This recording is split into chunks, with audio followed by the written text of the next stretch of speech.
Sorry, chat. My PC actually, it actually crashed. Ay, ay.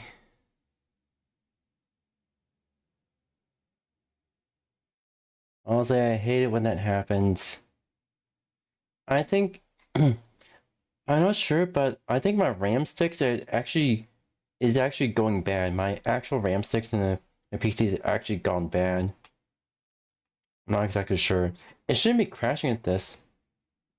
I even, if I go away from a PC, if I'm not streaming and I'm away from a PC, I actually put my PC into sleep mode. So it's not using up using up resources that much. But I do think the RAM sticks are actually going bad. I only have a PC for 6 months, so I'm not sure what the manufacturer did, but I'm thinking the manufacturer was secretly shipping out defective RAM sticks and not telling the FTC about it.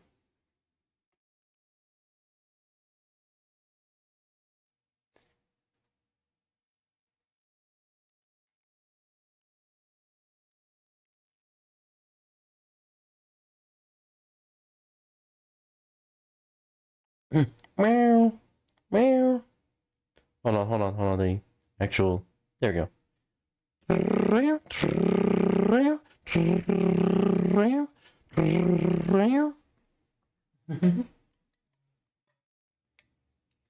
Like, yeah, I'm not actually sure what the fuck happened.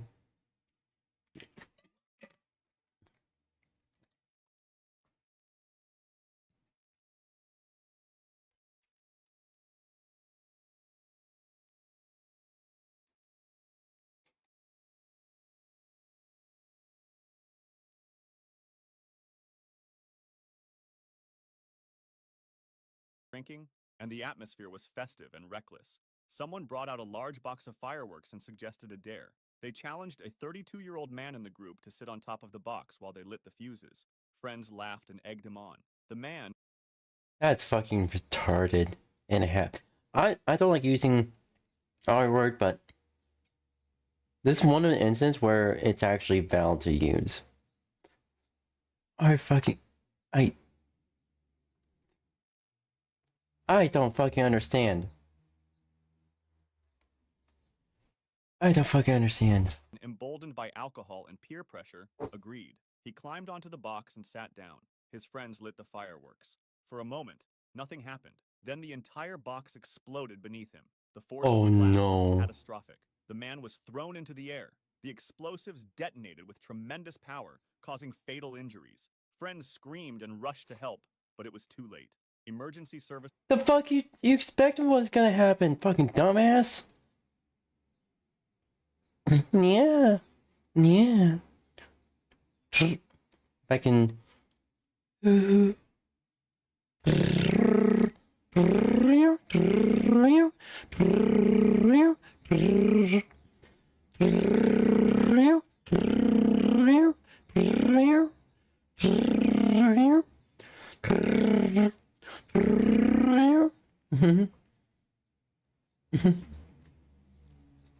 Let me practice more often. arrived quickly, but the I'm not cute. man died at the scene from his injuries. Witnesses told police it had been part of a dare. The case received widespread coverage across India. News outlets showed footage of the aftermath, warning others about the dangers of combining alcohol, fireworks, and peer pressure. The man's family was left to mourn a senseless death. His friends who had encouraged the dare were left traumatized and guilt-ridden. Authorities used the incident. His friends who had I didn't know he was double paraplegic. encouraged the dare were left traumatized and guilt-ridden. Authorities used the incident as a warning during future Diwali celebrations. The table surfing incident. On June 1st, 2025, in Bethlehem, Pennsylvania, 17-year-old... It's Bethel. From person who used to stay there in that state for a while. It's Bethlehem. Well, what do you expect was gonna happen? Bethlehem is like the downtown New York of bullshittery that happens 4 days before my birthday. Happy early birthday! Wow. Birthday kisses. Happy early birthday! And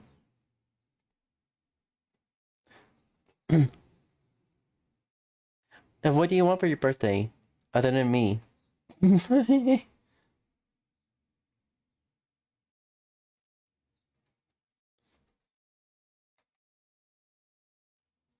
David Nagy and his friends from Freedom High School gathered after school.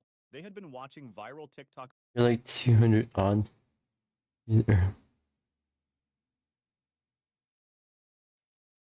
You said 4 days. The fuck you mean?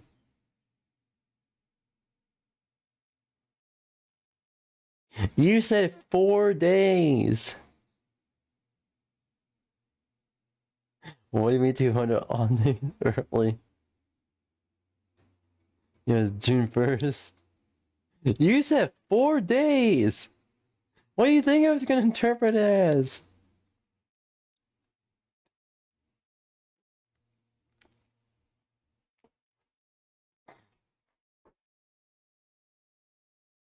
Ow. There we go. But that does mean... Hold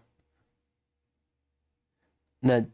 That does mean our birthdays are just 19 days apart. The actual day, that is.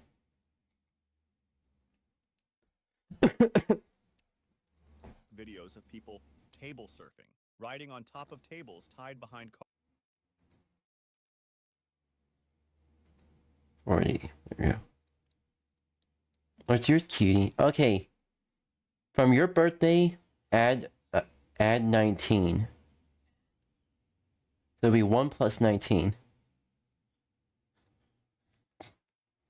Let's see if you can figure it out.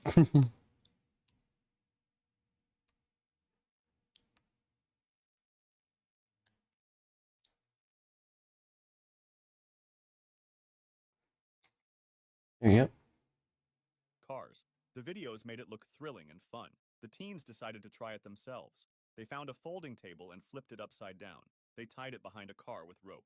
David volunteered to be the rider. His friends thought it would be hilarious to film. He climbed onto the upside-down table and sat down, gripping the edges. The teenage driver got behind the wheel and started the engine. The car began to move slowly at first. David laughed. His friends cheered him on. Then the driver accelerated recklessly. The car picked up speed. The table bounced violently behind the vehicle, shaking and wobbling. I don't like that. What the fuck? Suddenly, the table was flung into a parked vehicle on the side of the road. The impact Oh threw David off the no. table with tremendous force. He hit the ground hard. His head struck the pavement. He died from catastrophic injuries. The driver slammed on Shit. the brakes. Friends screamed and called emergency services. Fucking dumbass. June 20th, so actually 15.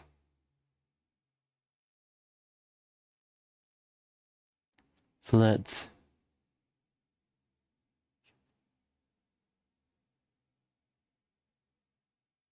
Okay, right, I'm confused. What are you...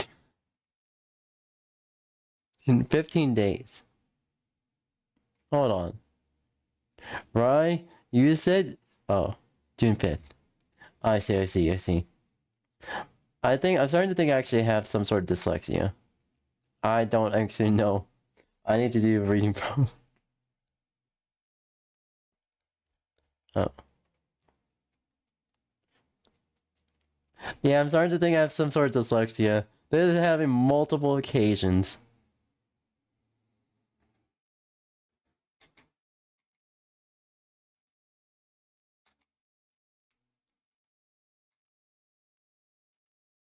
Wow. You're cute. All of you are cute, Blitzies. And like, all the Blitzies are cute. Also, yeah, probably have some sort of dyslexia. Paramedics arrived within minutes, but there was nothing they could do.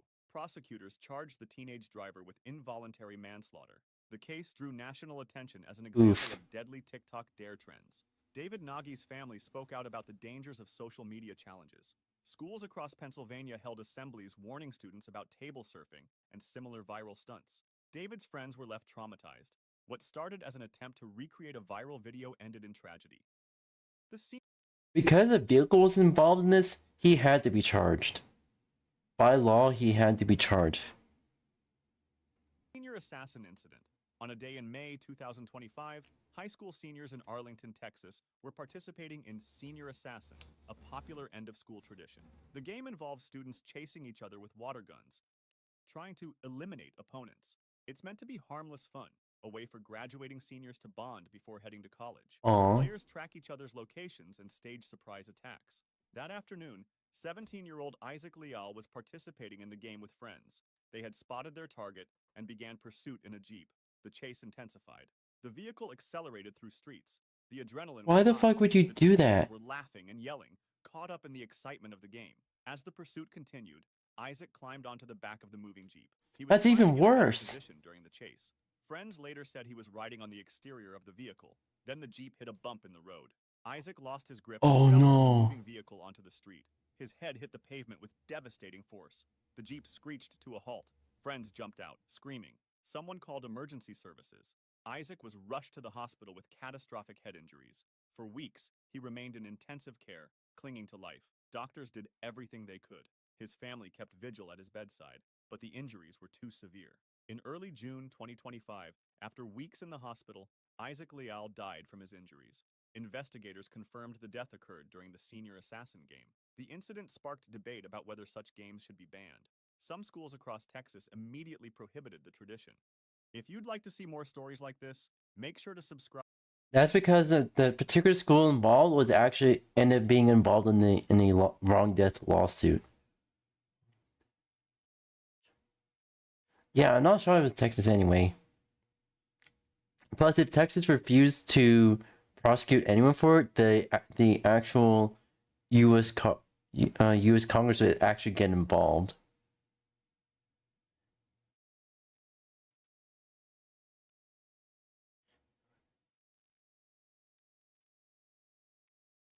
From for corruption investigation would actually take years to actually be resolved.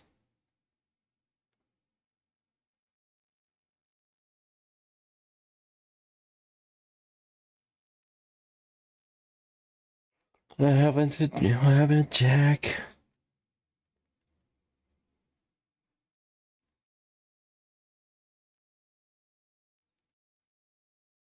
This sucks.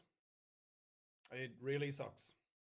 It might be one of the greater injustices that's happened to me. One of the worst things that has happened to me in a long time has come around. I've gotten sick. Oh no, Jack is sick. I'm gonna wait for you to cry in your parents' arms for a little bit. Wow. Jack is sick. A little bit from the jaw-dropping news I just dropped on you. More so than One Direction have broken up. More so than he's never coming back. It's that I've gotten sick over the last few weeks and it's been real tough for me. I had big plans. I was going to do it all this month. I was going to do so Jack's slowly becoming our most critical. Falling apart. I got sick a couple of weeks ago. I was doing a thing with a friend. I went out and I actually recorded a big thing for I gave you hugs. Second channel, 𝙂𝙚𝙣𝙚𝙧𝙖, coming up on Halloween. It's going to be really fun. But when I was there, I was like, you know what? My throat's a little sore because I recorded something a couple of days earlier with a friend. And I was like, am I getting sick? And then not only did I get sick, I've been sick for 3 weeks. I don't know how. Well, it's just now leaving my body. I got sick and I've never had this happen. I got sick and I was coughing a lot and I had a chest infection and stuff was coming up and TMI and all that stuff and it was fine. And then after a week, I was like, you know what? I'm getting better. He's gonna say he's got strep throat, Finally, I'm not isn't he? Waking up and coughing. It sounds like strep throat. And my chest is clearing out, my head is clearing out, and then like 4 days go by, and then suddenly I woke up sick again. How does this happen? How did I get sick from the same thing twice? And I woke up and I was coughing again, and my throat was sore, and I didn't know what was going on. Possible thing that can happen is if you don't clean the surfaces while you're sick, you can get sick again. And 2 weeks, which is why I clean my surfaces whenever I get sick. Weeks go by, I went back to my doctor, and they were like, "You have asthma, so this isn't great. So we're going to give you steroids and antibiotics, and not like cool steroids, not like holy shit." Stick me in, I'm Sam Sulek and I'm fucking I'm going nuts. You know, you'd think that's why they call me Royd? Anyway, I got those and I was like, okay, I'll get better. This is serious now. She was like, if you need a chest x-ray, we'll do it. And I was like, am I dying? What is happening? I mean, it's great. I have health anxiety. So if you're giving me the opportunity to get scanned, I wish humanity had the machine from Elysium. That god-awful Matt Damon movie that's actually kind of sick, but actually terrible. Where you sit down in it and it tells you everything that's wrong steroid with you and then fixes it. I want that. Why can't we have that? Why can't we just have a machine where you sit down and not like an MRI where you have to sit perfectly still for 20 minutes and then it's like, sorry, you moved an inch, so it took twice as long. I hate that. Why can't we have a machine that just scans our entire bodies and tells us what's wrong with them and how to fix it? That would be so cool. Do you ever fantasize about having like, oh, my vitamin D levels are low, my doctor Coaster. Y'all are adorable too.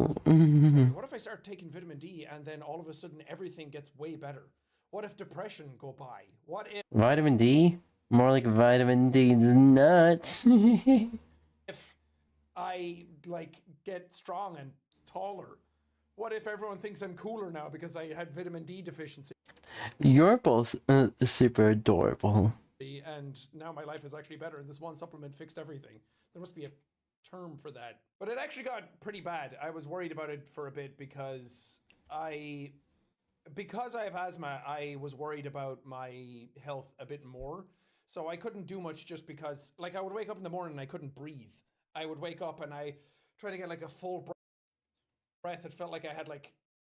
Yes, you can have some of these nuts. Why not all of it? 2/3 of my lungs just full of something, and I would try and breathe, and it would like pushing air into my chest was just hard, and then I would cough and coughing all day, and the coughing gave me a sore throat, and then I would get a headache from it, and it was just terrible. I couldn't breathe all day. I couldn't do anything. My energy was shot. But the worst part was is that right before this Yes, we shall share. happened, I recorded like 3 videos back to back. I was having a great time. I recorded Pneumonia. Nightmares 3, I recorded Metal Garden, and I recorded what was the other one I did? Rainbow Tapes. All of those have gone up, and I recorded all of those over the span of like 2 days, and I was like, I'm into it. I'm pumped up. I got the mood for tube back. You know, I was in my element. I was getting ready to pump out content for October. I was like, it's spooky month. That's a good excuse to just do a ton of indie horror games and blast them all out. And I was having a great time. And then I got so unbelievably sick that I couldn't do any of it. And not only that, when I started to get better and the cough was going away, my throat, I mean, you can still hear it now. My throat is like scratchy and sore all the time. I'm not even that sick anymore. I've gone through all of it. But trying to record 𝙂𝙚 the other day, you can hear it in that video. My voice is struggling to like project. So I have to take some time to still not be able to do anything, and it's terrible. Isn't it suck when you finally like get the motivation to do a thing and then good old cough comes in and ruins your whole day? I even did. People have been asking me to.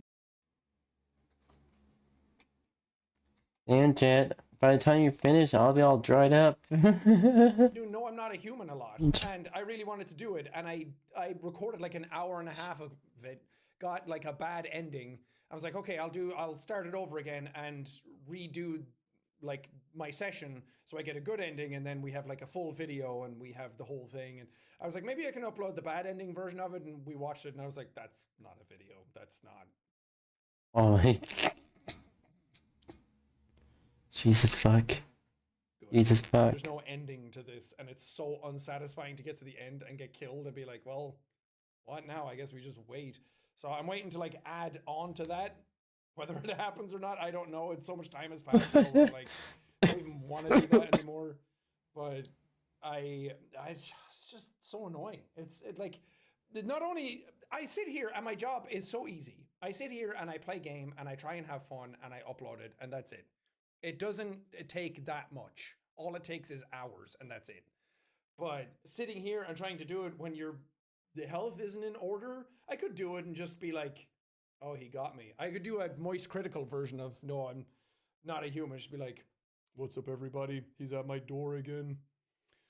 I've seen this guy before. He's definitely Irish Moist Critical. Yep, one shot. Yep, he's dead. Dude, that's not a bad idea. Just do a whole Let's Play like Charlie. You know what Jack should do? Jack should wear a Moist Critical costume for Halloween. No, let me try that out. Let me try that out. You should wear a Moist Critical costume for. Let me do that. There you go. But I recorded Dispatch as well, because I was like, I really want to get that done, because I was so excited for it. I was so pumped up that I was in the game, and I knew there wouldn't be as much talking because there's so much cutscenes going on, so I was able to get through that. But anything else where I'm trying to have energy and fun and talk the way I normally talk in a video, it's just hard. My voice is like so strained. I hope it goes away soon. I hope I'm able to get stuff done, because Dispatch is coming out. There's a lot coming out soon. I want to be able to do it. And then part of me is like, oh, I should rest. Even today, I was like, I'm supposed to rest. And Evelyn's not here for the day. So I was like, I'll do a full day of vocal rest and heal my throat. And here I am talking to the camera like an idiot. I can't help myself. I just got to do something. I got to make things. I can't, like, the sickness took 3 weeks out of me. I got to get that back somehow. So I'm just sitting here. Yeah, that's understandable. To, like, add something somewhere. But I do have a lot of games planned to play. I have a lot of them. They're sitting on my desktop right now. One of them I got early access to, which I'm very excited for. But I was like, maybe I should wait until I can speak, you know? Anyway, that's all I wanted to say. That's kind of what this channel is for, is to just chat talk shit. How are you doing? Like, did you get sick? Yeah, that sucks, man. Yeah, I'm sorry about that. Yeah. Anyway, check out this Slinky. I want chips. Slinky! Slinky! All right, see ya. Not Moist Crinkle. You should wear Moist Crinkle costume for Halloween.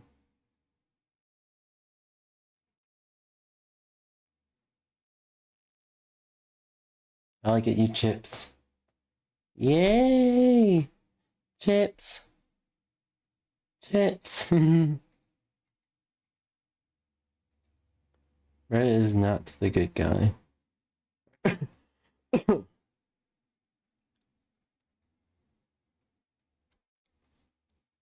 Alright.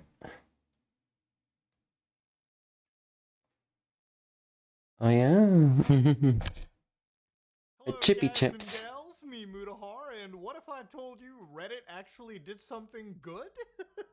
What if I told you Reddit just exposed a pretty big grift, a pretty big scam, if you will? Now look, I know that I've been talking a fair bit about that whole AI stuff, but ladies and gentlemen, let's start small here, okay? How do you get one of these chatbots, how do you get one of these LLMs to think the way that they do, okay? How do you get them to understand the world? Well, you feed them data. Now, for instance, you can feed them all kinds of data, okay? You can grab Oh, a fuck. 4chan extensive poll There we database go. with hundreds of thousands of rows. Now, this database, as you can imagine, is pretty naughty. It's got some pretty bad things going on, okay? It's got some pretty dirty language being thrown. But a whole bunch of people downloaded this information, put it into a bunch of cells, and those cells can then be fed into training models. They can be tokenized. They can be used to create small little language models that you can run locally and you can talk to. In some cases, there have been YouTubers that have used this actual data set, made a 4chan chatbot or LLM, and actually used it on the 4chan website, where it actually kind of sat there for, I believe, an entire day, writing some of the most racist, abhorrent, filthy shit, and nobody was really the wiser. So obviously there are risks with this data set. Yep. For instance, the potential for offensive content. Yeah, no shit, bro. It's No shit. the fucking poll database. What do you expect? But anyways, ladies and gentlemen, obviously, you know, real LLMs that people use on a day-to-day basis, like ChatGPT or whatever the hell you want to use, need all the data they can imagine, okay? Every single bit of data from human beings. And to do that, they have to scrape the internet. Now, in a lot of cases, Reddit is one of the biggest sources for information on the internet.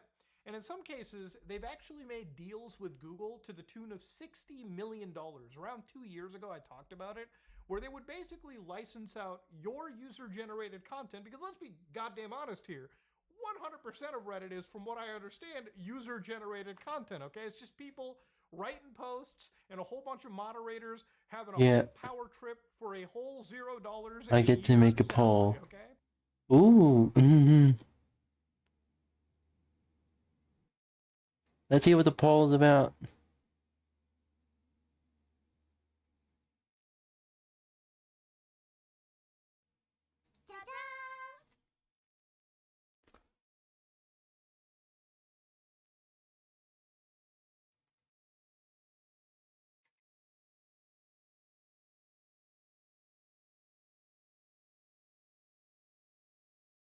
Poll's already active. Our chat cuties. Yes. Yes. Chat our cuties.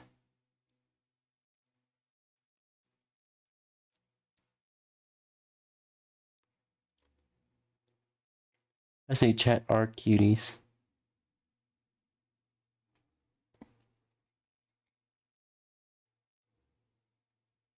Oh no, we won't open that. But anyways, Reddit decides, okay, we're just going to license out this information to places like Google, because let's be honest here, when we use Google, we type in our entire like search term and then we do space Reddit, because generally speaking, the humans on Reddit probably give better answers than the dog shit search results of Google on a day-to-day basis. So anyways, Reddit makes a bunch of money doing this, and I think they want to make like $20 billion doing this shit. Well, what about people who are like, fuck Reddit, I'm gonna not pay for it, I'm gonna get this information for free? Well, Reddit doesn't take too kindly to that, and they basically concocted a pretty impressive, I guess you could say, a sting operation, and it actually worked. So anyways, this is a 54-page lawsuit between Reddit and 3 companies. So SERP API, Oxy Labs, AWM Proxy, well actually 4 companies, and Perplexity AI. You know the guys who made the comment browser? Yeah, all these companies are just fucking suing each other. So let's actually read this and talk about what's going on. Imagine companies suing each other for data. To stop the This AI bubble is gonna pop. Imagine suing these AI companies suing each other for quote unquote stealing their user generated content. Bull fucking shit. He has to go. I'll talk to you later. Bye bye, matane. Stay safe.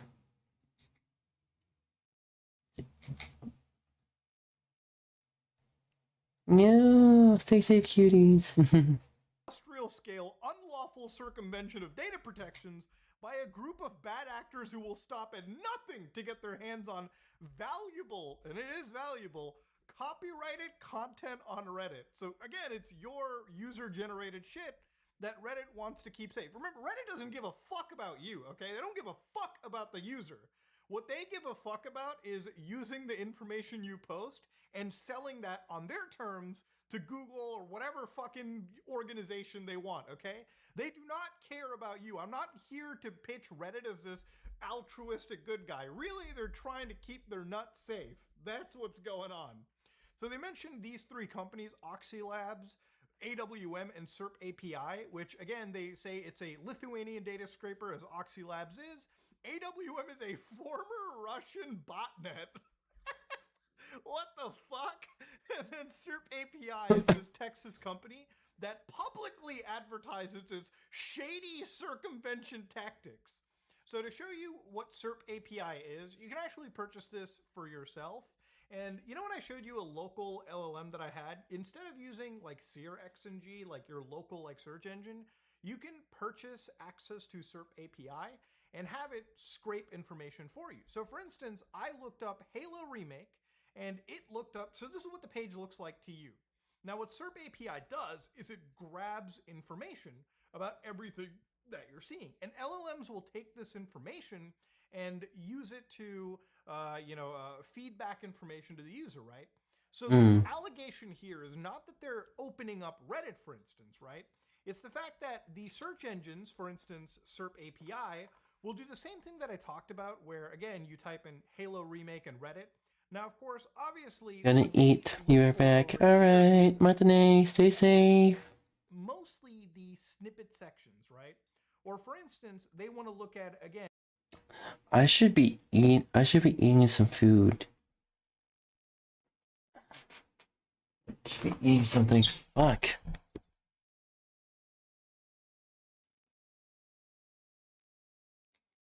And I need to hydrate.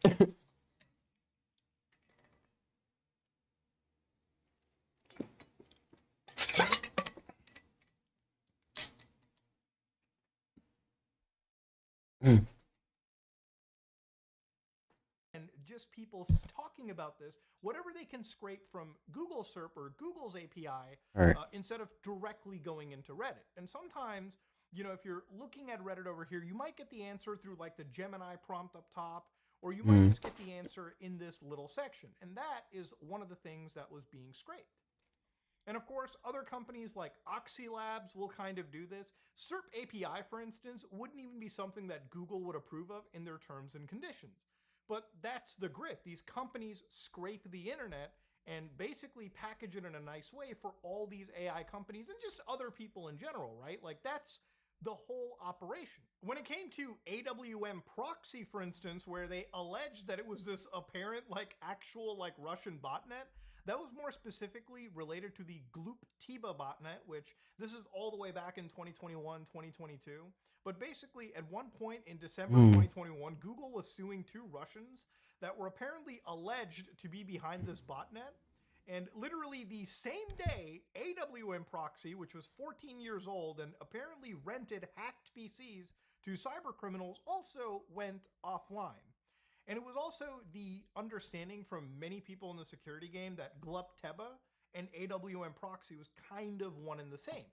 So what was Yep. really the scam over here, and why were proxies used? Go. So basically, the allegation is first they were evading Reddit's own anti-scraping measures, and second, they were circumventing Google's controls and scraping the Reddit content directly from Google's search results. So in a very real sense, these defendants are similar to would-be bank robbers who, knowing they cannot get into the bank vault, break into the armored truck carrying the cash instead.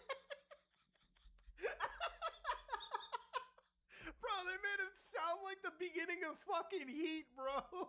When they're like, What the fuck? in the armored van and shit. I don't understand this.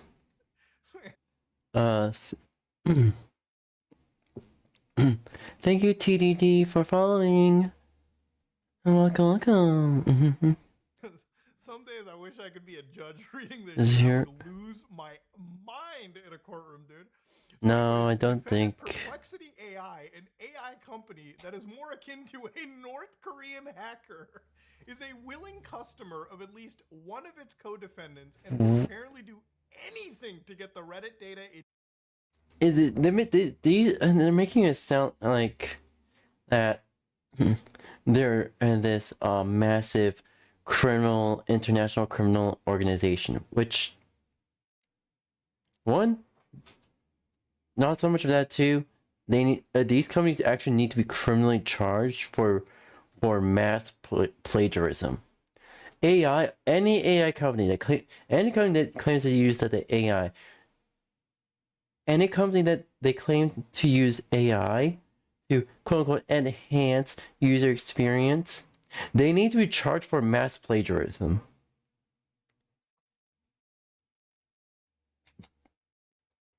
Desperately needs to fuel its answer engine. So again, that is basically anything other than paying Reddit directly. Because why the fuck would they? Why would you pay a company $60 million if you could just get it for fucking free, you know, Exactly. at a much discounted rate, right?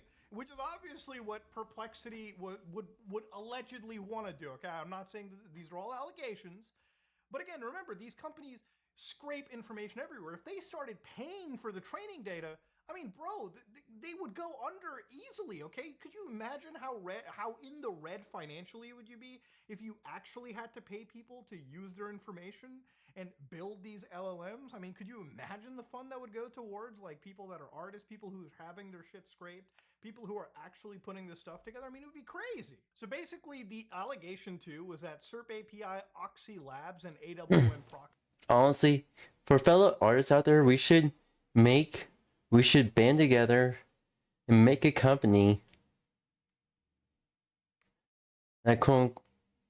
that does art commissions, and then proceed to sue every single generative AI company for stealing our API, well, for stealing our intellectual copyright, and see these companies fall one by one.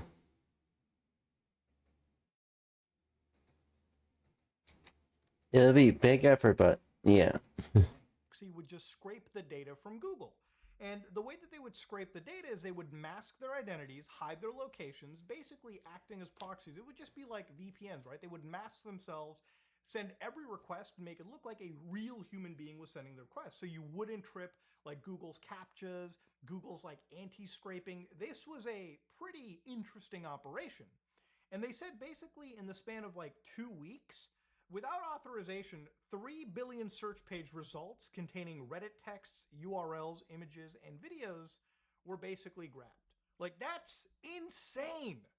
So now what's interesting about it too is that apparently Reddit had caught Perplexity red-handed, actually, and this is where it gets super duper interesting. So they used the bank robbery analogy and said that Reddit placed a marked bill, and apparently Perplexity just grabbed it. So down over here at page 2741 here, they were saying Perplexity or its agents are working with one or more of SERP API yada yada yada to circumvent the technological measures protecting Reddit content and scraping the information. So to confirm the hypothesis, Reddit made this test post. The equivalent. So basically, only suing, but also actively pressing criminal charges for computer fraud and abuse, and as well as basically multiple accounts of computer fraud and abuse for these companies. These AI companies, I don't want the government is not going after them. They're basically committing computer fraud in broad daylight. I don't know why I know these companies are lobbying the government. These companies are actually paying world governments to look the other way. So the governments are pretty much, if this is allegedly found to be true, the governments will be just as guilty as these AI companies. Of a digital marked bill that could only be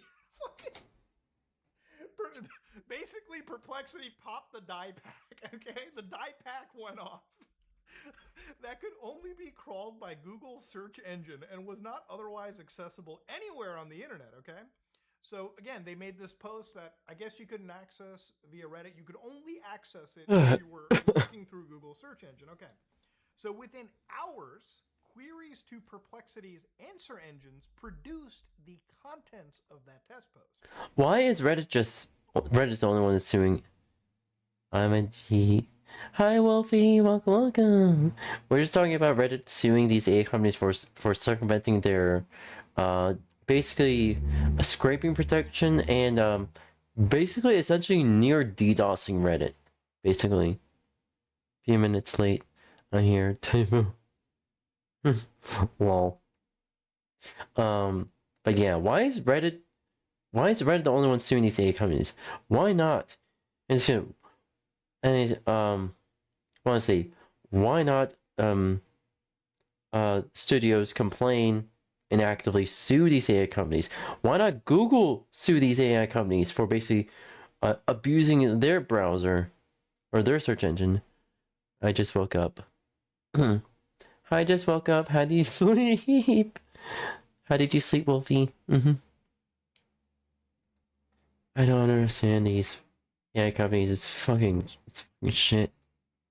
The only way that Perplexity could have obtained that Reddit content and then used it in its answer engine is if it and or its co-defendants scraped Google SERPs for the Reddit content, and Perplexity then quickly That's good. data into its answer engine, okay? Now, if you want to see that post for yourself, I despise AI. I despise AI too. What? Because I know these companies are allegedly lobbying and paying off the government paying off world governments to have them look the other way. So if this allegedly found to be true, world governments would be found just as guilty as these AI companies. AI companies need to be sued for mass plagiarism and computer fraud and abuse. Reddit, dig up through SERP API and a lot of these like organizations and probably find it yourself. But it shows you that because that's what it really is. It's computer fraud and abuse plus plagiarism.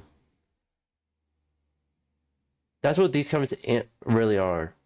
They're just abusing their servers to plagiarize and scrape on the entire internet. I fucking hate it. You know what? You know what we should do?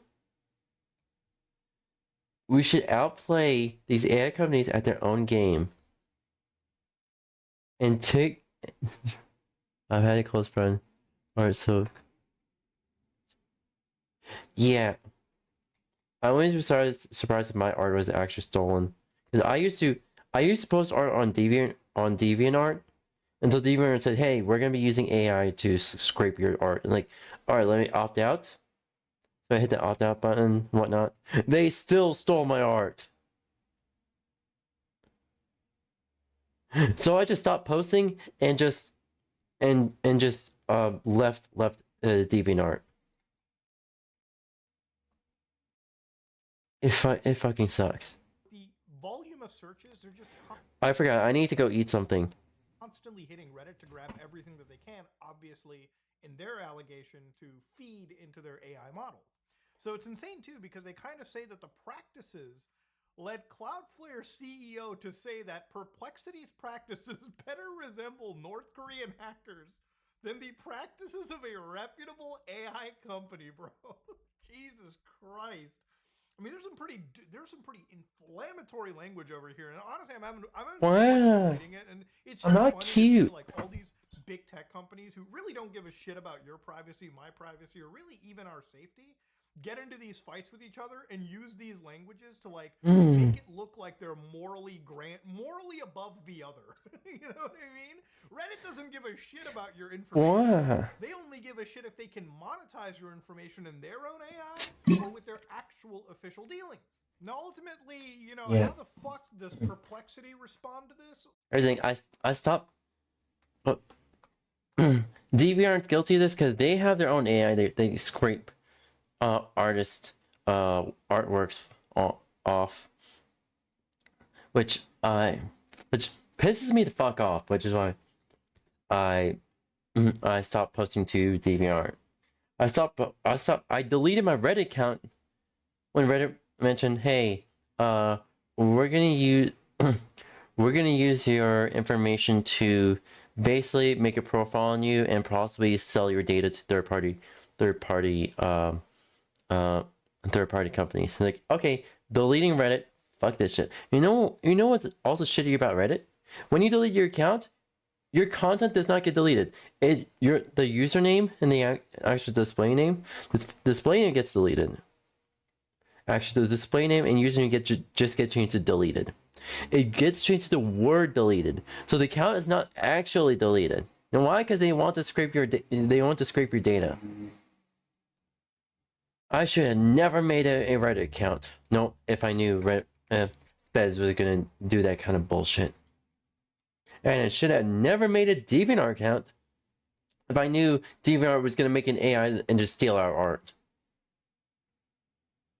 Discord does the same thing, yes, but in a way, legally they have to do an opt-out button, stuff like that. They hid the opt-out button not only in their settings but also in their experiments. The opt-out button is so hidden that Discord got sued over it, and they had to make the opt-out visible. Well, not just through a lawyer, I imagine. No, they actually went right on Reddit. They posted here. So right here they say, "Dear Redditors, you might read that Perplexity was named in a lawsuit filed by Reddit this morning. We know companies usually dodge questions during lawsuits, but we'd rather be upfront. Perplexity believes this is a sad example of what happens when public data becomes a big part of public companies' business models." You know what? Because it's copyright IP. And you know what? These AI companies are smart enough to block anyone from requesting Nintendo characters. You know why? Because Nintendo actually sued 3 of the AI companies into the fucking ground. They nearly bankrupted those 3 AI companies. And then the AI said, oh, fuck this. We're not messing with Nintendo. Even Sora 2. Sora 2 AI, or more, ChatGPT got sued by Nintendo. And they actually lost the copyright lawsuit. Well, they did a settlement, but they basically lost.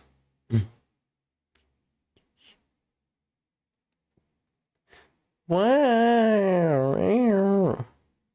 I fucking hate AI. Okay, so AI, to me, AI should be used as a tool, not your fucking shortcut. It's a tool to guide you as a start. However, these AI companies, it was never intended to be a tool. It was meant to scrape data and sell to third-party companies. That's all what AI was to them.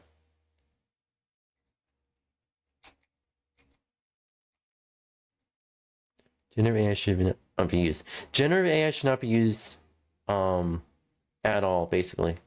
That's why my references, I tried to my references like either real life references or art references off of Pinterest. But even now, because of AI, I can't even trust the references I use. So I have to be extra careful. Okay, let's look at these mistakes that AI uses, it tends to make. Let's see this and this. I don't mind contracts, and that shit is cool. Yep. Fuck. Selling access to training data is an increasingly important revenue stream for Chips. Reddit, especially now that model makers are cutting back on deals with Reddit or walking away completely. Why sue Perplexity? Our guess, it's about a show of force in Reddit's training data negotiations with Google and OpenAI. Perplexity doesn't train foundation models. Here's where we push back. Reddit told the press we ignored them when we asked about licensing. Untrue. Whenever anyone asks us about content licensing, we explain that Perplexity, as an application layer company, does not train AI models on content. Never has. You know what's funny? I consider Reddit an AI company now. Welcome back. Welcome back, cutie. Also, Wolfie, you're cute too. And I consider Reddit an AI company that is using, they're scraping their entire user base's data, basically. I fucking don't understand it. And guess what? AI companies suing other AI companies for stealing their data, for basically stealing their data, basically, even though it was never their data in the first place. So it's impossible for us to sign a license agreement to do so. A year ago, after explaining this, Reddit insisted we pay anyways despite lawfully accessing Reddit data. Bowing to strong-arm tactics just isn't how we do business. What does Perplexity actually do with Reddit content? We summarize Reddit discussions and we cite Reddit threads in answers. Just like people share links to posts here all the time. Perplexity invented citations in AI for two reasons. So that you can verify the accuracy of AI answers, and so you can follow the citation to learn more about and expand the journey of curiosity. So what they're saying is basically, bro, we're not training our stuff off your data. We're just using the models we have to summarize your information for you. Which honestly, like, again, what the fuck with this company? Like, here's the thing. You can believe them at their word, but I don't necessarily believe any of these companies add their word either, okay? There's definitely a benefit for them, in my opinion, that, you know, for them to grab all this information for a purpose behind the scenes is important, right? Like, it's more, I don't just trust them on the fact that they don't train their information, but at least they're being open about this. At least they're saying this publicly for people to record down the road. So what people use it for, right? When they visit Reddit to read your content, it's because they want to read it. And they read more than they would have from a Google search. Reddit changed its mind this week on whether they want Perplexity users to find your public content on their journeys of learning. I love how they make it sound like it's so fucking altruistic. Like, guys, our users only want to learn, okay? Our users only want to learn, okay? What's wrong with learning? Guys, they just want the world to be more educated. In any case, we ain't going to be extorted, and we won't help Reddit extort Google. Even if they're our huge competitor, Perplexity will play fair.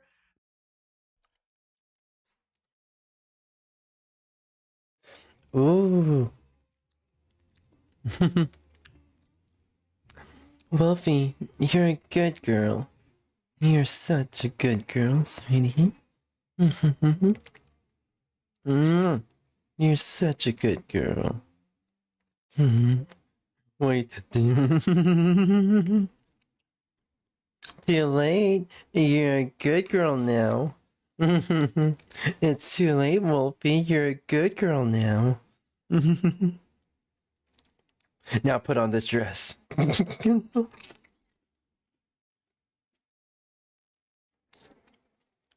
Did he mean good boy?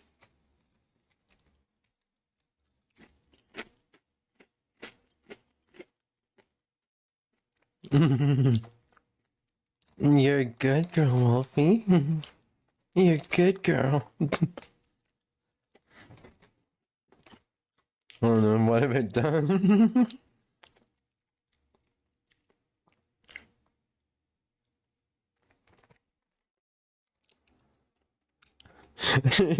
That's what some people think. That's what some people think.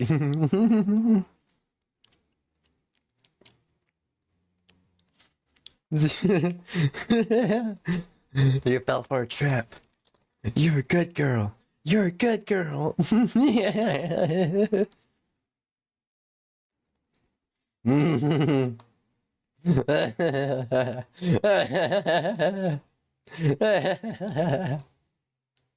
Wolfie, if you go on to Soundlord extension. No, don't do it.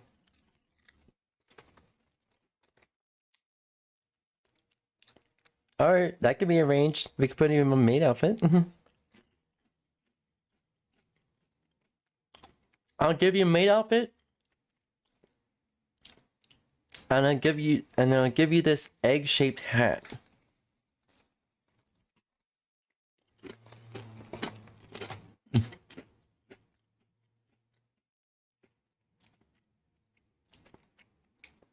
Don't do no. Babe, not no. Here's a good girl. Ah! I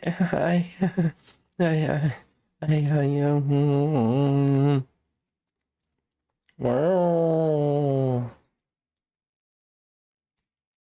Wow. But we won't cave. And I actually don't even trust the guys over at Reddit. Again, Reddit wants to make it sound like they give a fuck about the open internet and they give a shit about you, the user. When in reality, you're nothing more than like a money generator for these guys when they can just use your data and sell it to Google anyway. So the thing about all of this is, look, there are no winners. I don't think that this is like one of those situations where like both people are bad. Okay, both sides I don't like. I can just kind of laugh at the situation in a No.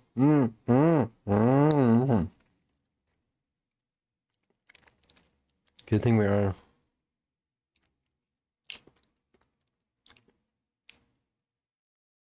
Jesus Christ.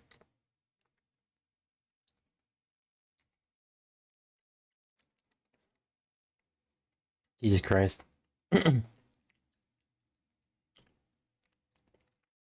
I'm definitely not trying to funnel all the blitzies to Iceland. of itself. Both It's definitely quite the safe haven. She gets 25. Don't.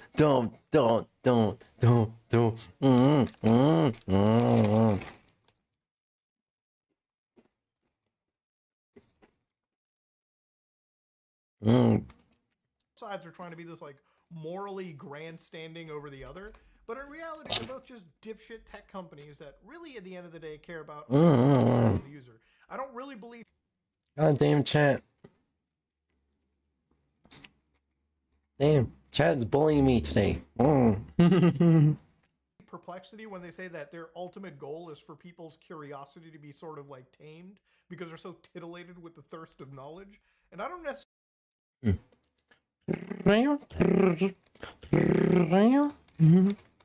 believe Reddit gives a shit about the open internet, or Reddit even cares about the user privacy and safety. Now, I want to play devil's advocate over here and just kind of try to understand who's more in the right. And I really do think that, I think maybe it might be Perplexity that's in the right, and Reddit kind of is being a... Hello.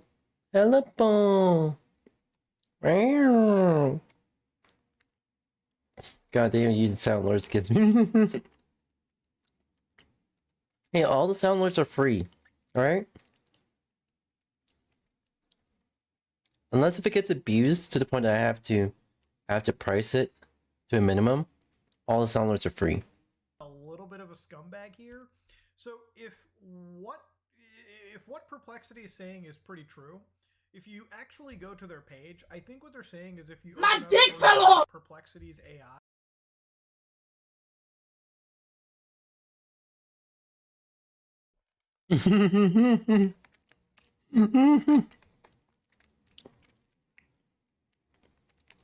Yeah. I mean, I'm trying to make mine fall off. And ask them to summarize this thread. Basically, it will look at the actual thread over here and it will make a quick summary of, again, what the hell is going on over here, right? Like the actual, so we open up the Perplexity response and here's the actual summarization of it. Now, if what they're saying is true, right? If what Perplexity is saying is true is that they're not just grabbing stuff to train, but they're just scraping the internet and like regurgitating. Good. Good.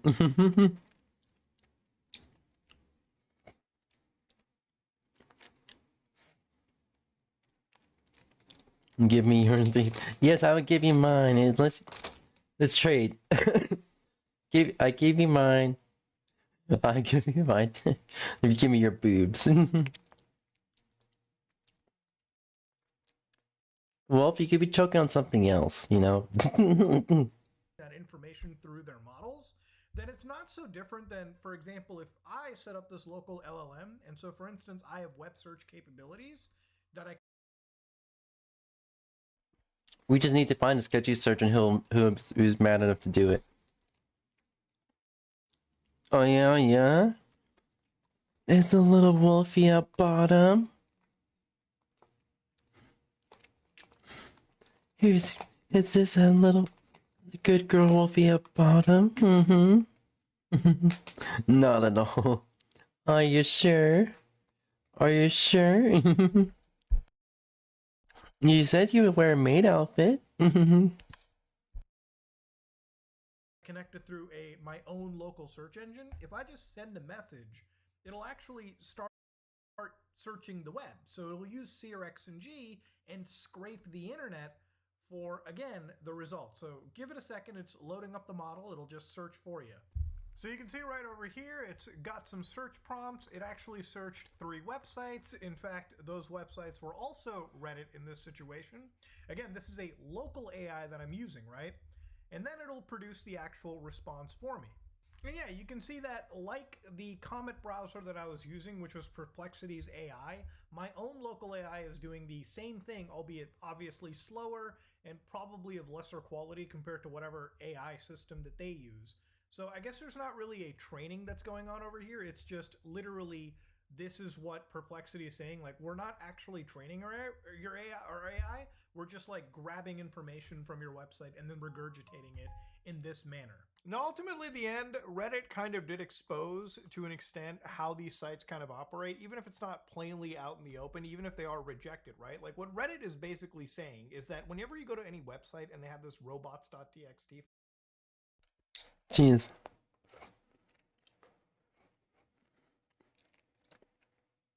Wow. I can get.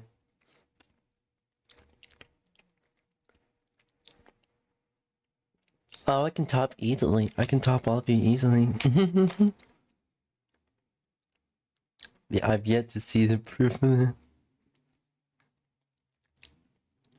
it. Wolfie? Wolfie, meet me at the Discord server after the stream and I'll show you some proof. You're the type to say on like Reddit, pictures or it didn't happen. So I'm gonna give you some pictures, alright? Oh yes, sweetie. I'll top you every day of the week. And I want to give you a break unless I need one myself. You'll be here for hours and hours and hours on end. I want. Oh, I can give you some pics too. Jeez, I need to behave. I need to fucking behave. Holy shit. Twitch, please spare me. please spare me. YouTube, Twitch, please spare me. I promise I'm a good girl, alright? I'm a good girl. I'm being good. I promise I'm being good, alright? File, which is kind of a explanation to a scraper. Remember, web scraping has existed for a long time, right? Like, this is how Google kind of started out. It scraped links, connected to links, and built the internet search engine that we use today. So again, what Reddit is kind of saying is that, hey, instead of coming to us and paying us to access our users' data, these guys are just going to these third parties and scraping their information. And obviously, according to Perplexity, they're saying that they're not even training models. Again, they're kind of using real-time data searches and scrapes to, feed into existing models, I imagine, and then use those models to give back conversational-esque answers, right? Or just that kind of stuff in general. Again, I don't know how much of that I really believe, but to be real with you, I've noticed that, in just literally the last few days, as this sort of push has evolved, especially when it comes to a lot of these AI tools and their screen recording practices. I'm definitely being super good, Twitch, I promise. The other day, and this is a side note, Microsoft's gaming Copilot had this feature on, apparently by default, right? There was a bunch of people testing on Reset Era that the gaming Copilot apparently uses model training on text, and that was enabled by default. So basically, it never tells you, like, Microsoft wasn't telling you during the installation that the screenshots that it was collecting or Yeah, we have some channels. We have some restricted channels for that. gathering from your computer were actually being used to train things. So one user found this out because they were working on an unreleased game while they actually had an NDA agreement. So then when they realized that Copilot was transmitting the text data from the screenshot without asking for permission, since the game was technically under NDA, they might have actually violated it by unknowingly sending information to Microsoft. Now, of course, obviously, I think even if you're not looking at this from an NDA perspective, just training people on users' information is already just a shady sign anyways, right? Gathering all this information and using it is not just a privacy nightmare, but when you go back to things like Perplexity and you look at like how they interact with Reddit, just the cost, the amount of internet bandwidth spent on basically creating slightly better search engines, or I guess the conversational search that people are into, we really have to constantly ask ourselves, is the juice worth the fucking squeeze, right? It's crazy, right? It's crazy to see all these companies are basically at each other's throats. And this lawsuit is one of many lawsuits that are happening between some of the biggest companies in the world. Like, you got like fucking Disney going after like Midjourney. You've got Anthropic and fucking Meta apparently It's not age verification, it's basically a captcha.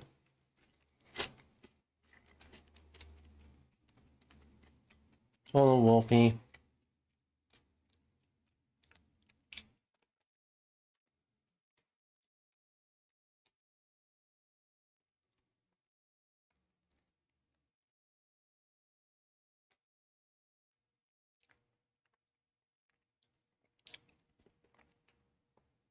There we go.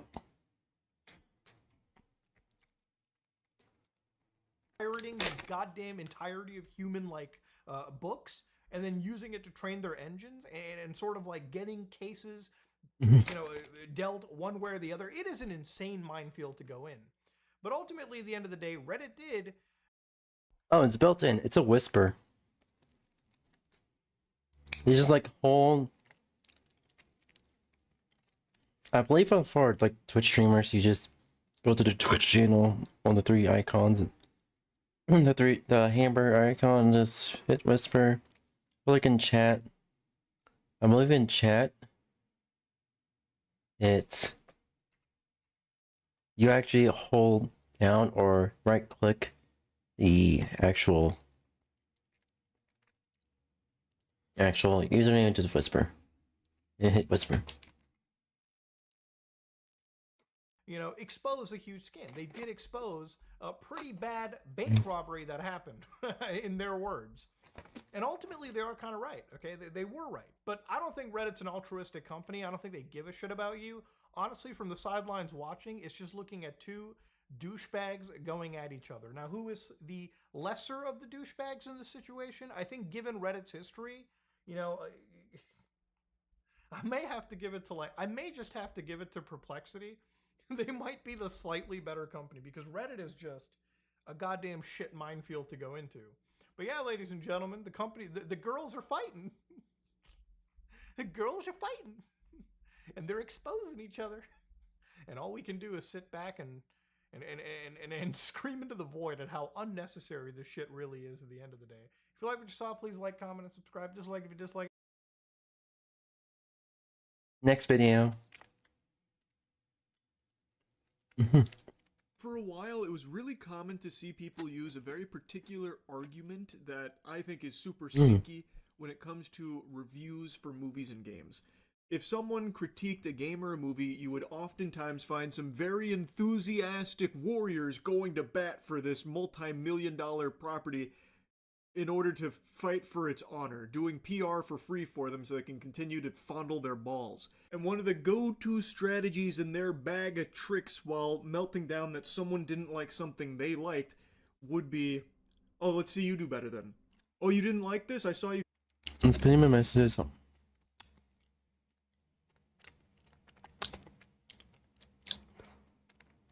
I believe it for Twitch, it's on by default. Hey, I have trouble trying to pin messages myself. Twitch makes pinning messages of a nightmare. Nice. Criticize this? Oh, where's your resume? You must have done better, right, to have this opinion? Let me see. What have you done that's so much better? And every single time I'd roll my eyes because it's just so pathetic. It's a weak-ass argument. You don't need to have created something of higher quality to have an opinion on something that you just consumed. The same way that you don't need to be a professional basketball player to have an opinion on how a game went down. It's so fucking stupid, and luckily we've finally evolved past that point. I don't see that much these days, but it's always been interesting food for thought. What would happen if a movie critic actually did make a movie themselves? What would that look like? Would it be good? And this is the first, to my knowledge, at least to this scale, of that very phenomenon happening. A huge YouTube movie reviewer named Chris Stuckman, whom I imagine many of you have heard that name before, maybe you've even been Stuckmanized at some point, has now just had his first foray into directing his own feature film called Shelby Oaks. He's made his directorial debut on the big screen. It's just come out. I just watched it, so I want to give you my review of it. Now, stay safe. Oh no, I accidentally full screened it. Why the fuck did it full screen? Thank you. I mentioned this at the top. I have watched many Chris Stuckman reviews in the past. Not so much in modern times because becoming a filmmaker himself, he seems far more hesitant to actually criticize movies and is instead focused on just the positives of them, which is not really my cup of tea. If I'm watching a review of something, I want to know the pros and the cons. I want to know the positives and negatives. Nothing's perfect, and I want to know what worked and what didn't. Now, it's of course entirely his call to make with his channel there. It's just, like I said, not typically what I've been looking for in reviews, but that doesn't mean I dislike Chris Stuckman, and I'm more than happy to pay tickets here to go see his film and show some support for taking this big leap into this new field here. But the reason I mention this at the top is because, as I've said before, I do my best not to let any extenuating factors influence my view of the film. I try not to let any of these kind of biases into my review of a movie, so I'll be looking at Shelby Oaks on its own merit, on its own two legs, setting everything else aside. So, Shelby Oaks, is it good? It's fine, and at times, pretty good. Most of what works is front-loaded in the beginning. Like, the first 35 minutes of this film, I was really enjoying it. I thought it was an interesting premise they were setting up. It's all found footage that I thought was done very well. And then after like the first 35-ish minutes of the movie, it then just falls into horror movie tropes and walks the same path millions of other horror movies have come through fucking fee-fi-fo-fumming and stomping around on. And it just becomes very underwhelming. It's disappointing given how effective I think the first 30-ish minutes were of getting you interested in what's going on here and invested in it. And then it just becomes very standard horror movie stuff, all the way down to CG dogs, hellhounds. It's just, I don't know, that was pretty lackluster. Anyway, the beginning of this film is a found footage piece. That's not the entirety of the film, it just begins. Hey Ocean, how are you? I'm just currently having lunch right now, and soon after we'll be getting into. Oh sure, why not? Go ahead. We do have sound alerts you can share videos to. Oh no, you can't send links to in the chat. You have to go through sound alerts.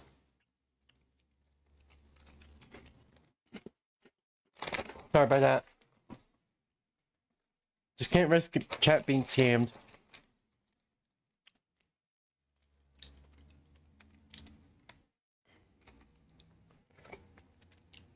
Yeah. I'm gonna shift. There we go.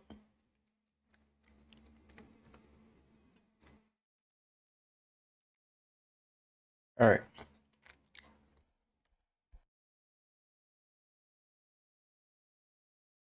With found footage, and it's very clearly inspired by Lake Mungo, which is something I know Chris Stuckman has glazed quite a bit in the past. I've watched Lake Mungo, and this is, I guess, one of my hotter horror takes. I really didn't like it very much, but I actually think the found footage pieces that Chris Stuckman used in Shelby Oaks are good. I actually think that was some of the best parts of this movie. It starts by telling you the story, giving you the foundation about this group called the Paranormal Paranoids, which is a group of friends that had a YouTube channel in 2008, and they went on all of these wacky, wild adventures, trying to capture paranormal shit, and every time they went out, they happened to catch some really freaky, unexplainable paranormal. I believe the best movie credit is both Matt, Pat, and Lee. Activity. And a lot of people thought they were phonies and fakes, but then in their final investigation, they went to Shelby Oaks, and none of them ever came back. We're going to be getting to spoilers for this review now. So now it's your spoiler warning. Okay, now you've been warned. We're back. 3 of them are murdered. This is established very early in the film. There's footage of it. 3 of their bodies are found. They are mutilated. They're dead. But Riley, the host, like the face of Paranormal Paranoids, was not amongst those bodies. So she's still missing, and it's been a mystery that's plagued the world ever since. Fast forward 12 years into the future, and we meet Mia, who is Riley's sister, and she's doing an interview telling the story of Riley, how she had these nightmares and these dreams of this man in the window when she was growing up, and it was terrifying stuff. She always had this, really deep connection to some unexplainable stuff. And while giving this interview, telling the camera about Riley, someone knocks at the door, and we meet a guy who says, "She finally let me free," and then he shoots himself in the head right in front of Mia and had a tape that said Shelby Oaks, which gives her the missing pieces of the puzzle to try and finally find her sister. I was drawn in here by the premise. I think the found footage elements were done well enough to keep it pretty tense, and there was a surprising amount of jump scares in here, like a good dollop of jump scares, especially early on, which I wasn't expecting. And it's all, well done. I do think for the film's budget, it is impressively shot. It doesn't look like an extremely low budget film. This doesn't look out of place amongst the numerous horror films that get farted out by the big studios that have millions of dollars in their budget. So it was filmed well. The main character's performance. Sound alerts, I have it free. I have it for free, so you don't need to spend money for sound alerts. Some people have it. You have to spend biddies, which you actually need money for. But I don't do that. Unless people start abusing the sound alerts, I keep the sound alerts free.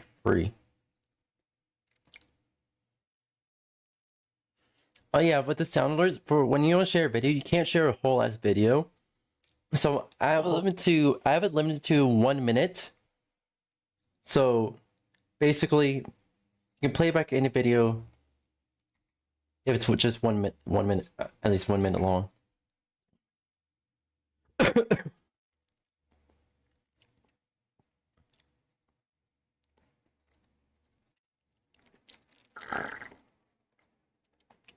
And you can just link my channel, videos on my channel. Okay, is it the same as your Twitch, or I can look it up?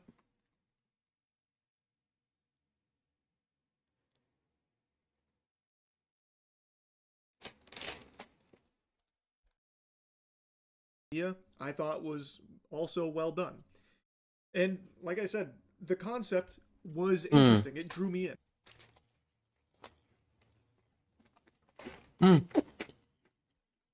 We have a Discord. So we have a Discord. And you can send your channel link there. Just go to self promos in there. Oh yeah, we do have a verification, but you do have to verify first. You have to go through a CAPTCHA. But once she pieces it together and goes back to Shelby Oaks, I really think it loses all of its luster. Now when she gets there, it devolves into very standard horror movie cliches, where she gets to Shelby Oaks and immediately she's seeing hellhounds. So there's some dogs around. Then it turns out it's a demon. It's all demon-based. It's an incubus. Then you start seeing big, spooky devil guy in the background sometimes, and he's fucking yoked, like he's really jacked. It's big demon guy. And he's the one that's been wreaking havoc on Shelby Oaks and, you know, keeping Riley held captive with an older, creepy woman who lives in a trailer. Or, well, I guess it's not like a trailer, but lives in like a small cabin near Shelby Oaks, and that's where Mia ends up. Thank you. I just would have liked to see it go a different route. I thought it was going in a different direction with how they were setting it up in the found footage. So when you get to this big reveal about it just being a demon who has hellhound guards, it's kind of underwhelming. Especially because they then just fully vomit everything to you. They explain everything about what was happening and why, you know... Hold on, let me quickly...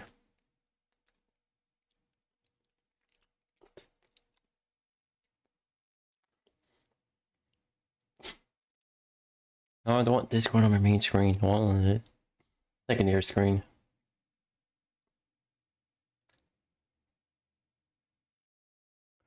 Hurry up.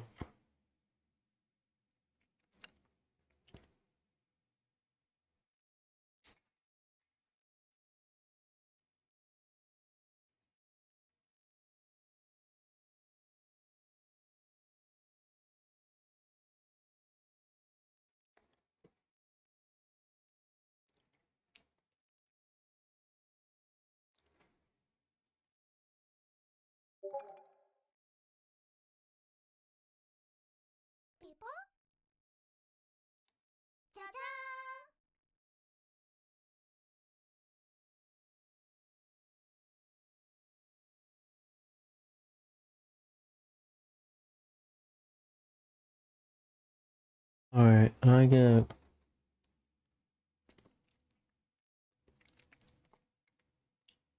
Here.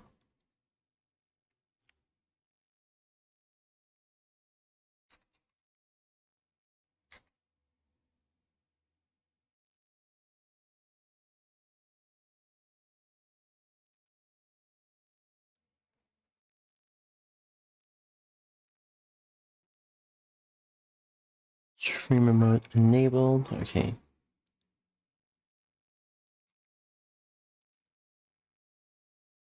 Hold on. Ocean.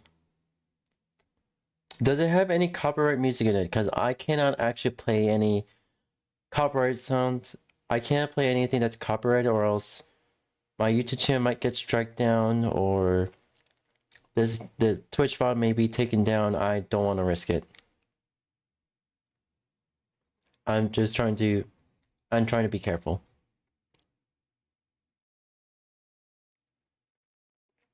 Are you sure?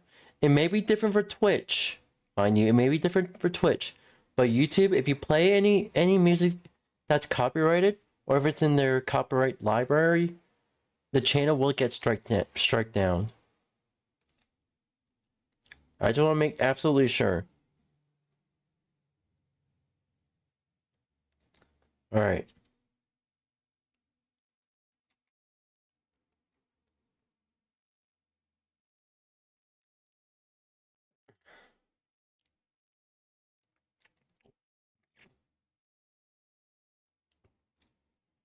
Mm.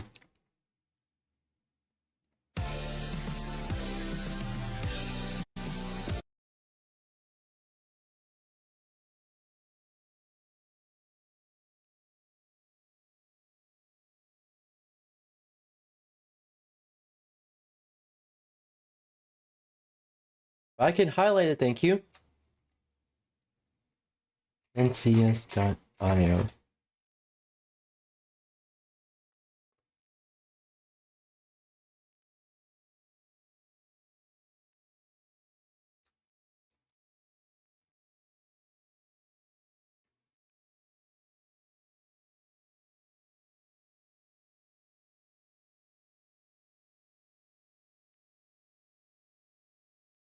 Nope, it's actually copyrighted.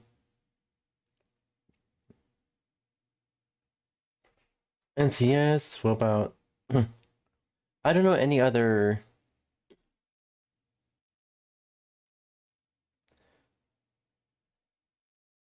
I go through no copyright sounds to see if a if a song's copyrighted.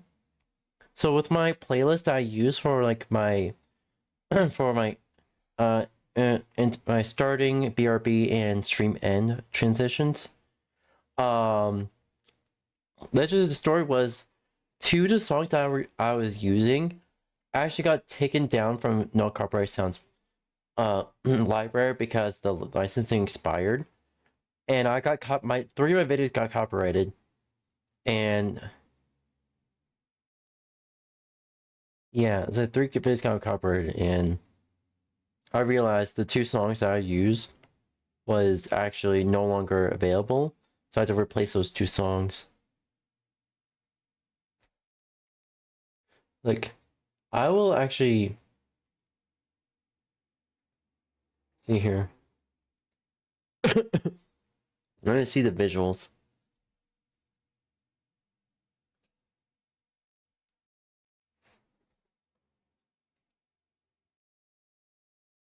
Is this a Dan to Dan intro?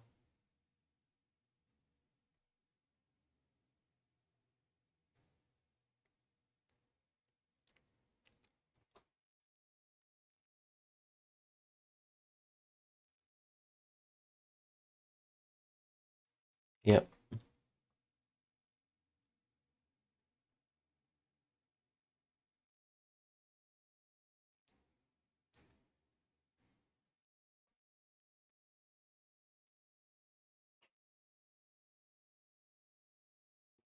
Oh, neck crack.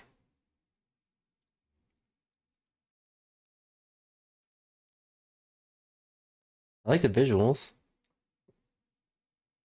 Looks nice.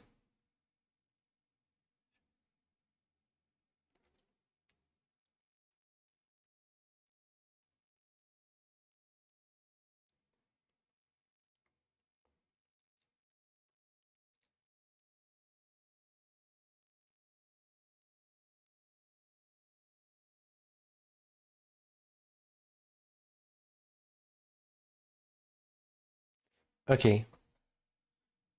That actually look nice.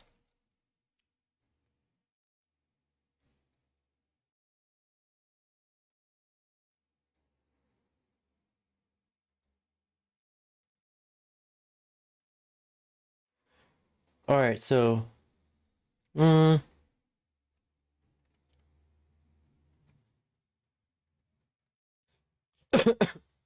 No, instead of watching the next one, we should move on to the next game I have planned out. So it's called 𝙂𝙚𝙣𝙗𝙗, and well, it's basically the LSD of video games from what I saw. Yep. Alright. Allow me to get everything set up, alright? Matane.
Alright, we're back. Rebecca, some 𝙂𝙗𝙗𝙗. You're gonna. Yes, I am. I am content creator. 𝙂𝙗𝙗𝙗 is the first game I've ever finished and released on Steam. I truly hope you enjoy.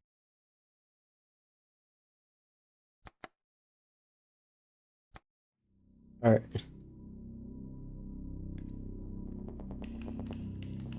July 4th, 1946. German occupied Wyoming. Salvador here will guide you through the tutorial. Hola. Soy secretamente un dictador fascista. Graphics low.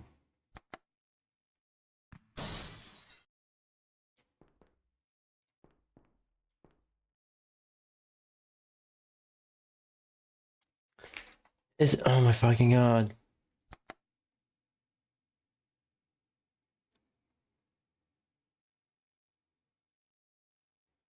We need ultra low for this.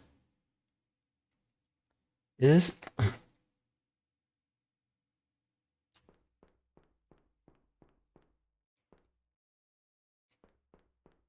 Si llegas al verdadero final me encontrarás allí. Chat, can you bear this glitchiness?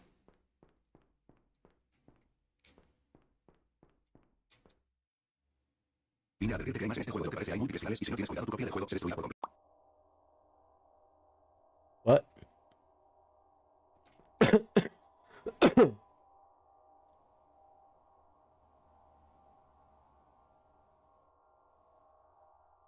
Okay, I guess it was trying to load stuff.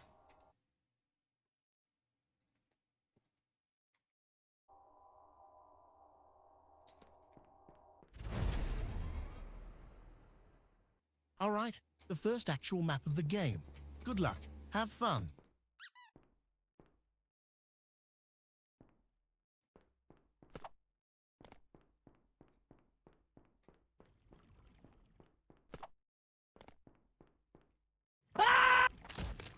You died a stupid death. Thank you. Okay, we need to...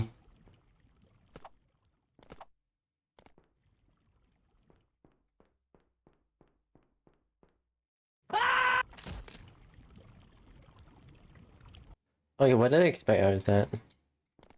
Is there something under there? A wall ride? No.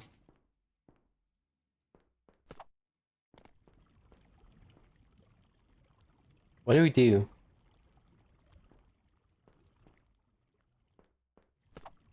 Die. Oh. I keep getting hurt. Oh no.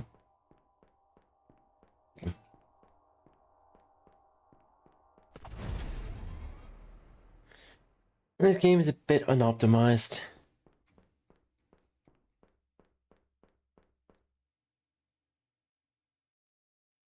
This game's a bit unoptimized.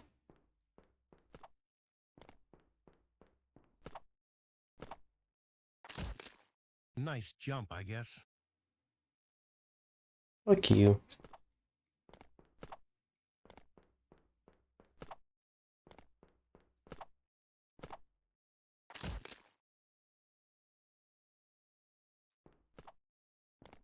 Okay, how do we...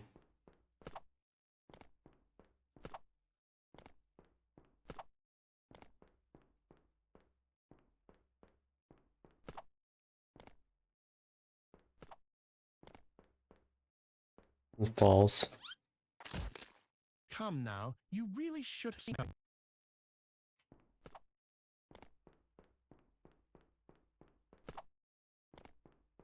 I mean, chat.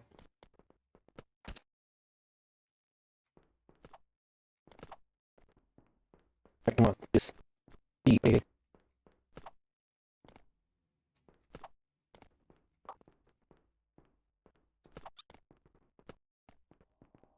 Alright. Got it.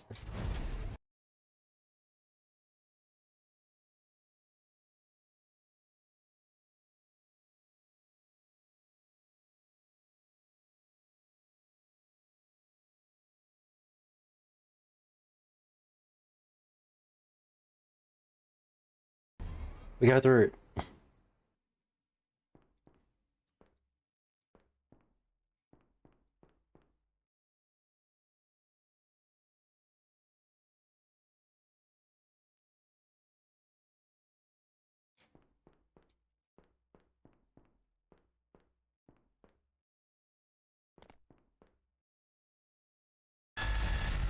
You were impaled by a flying bed of spikes. How quirky. Alright, let's go.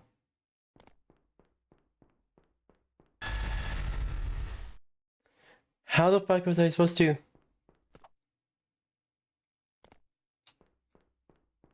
How the fuck am I supposed to do that?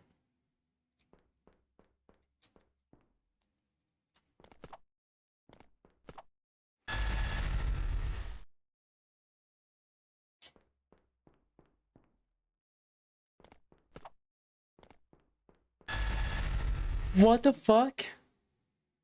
Excuse me.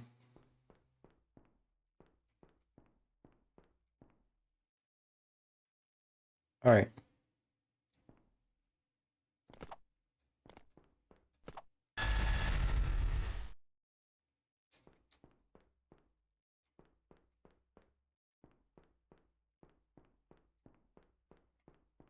Oh.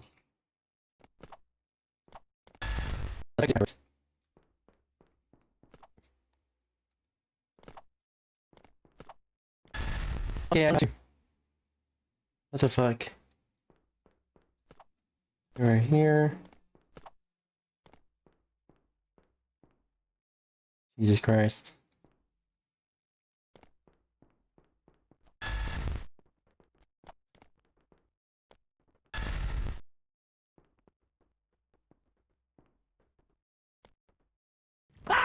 Careful, you should be able to step.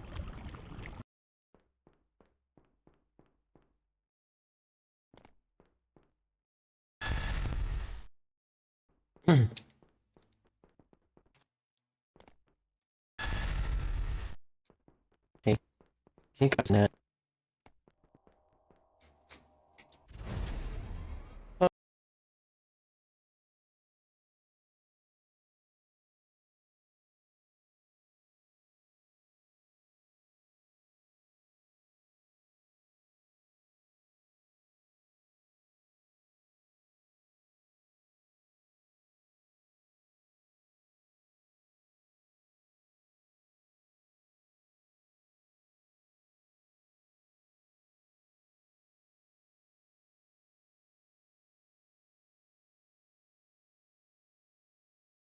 Okay,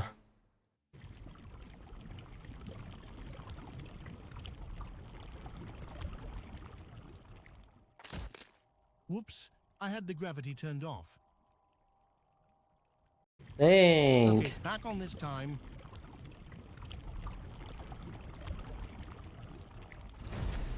A quirky narrator, I love it.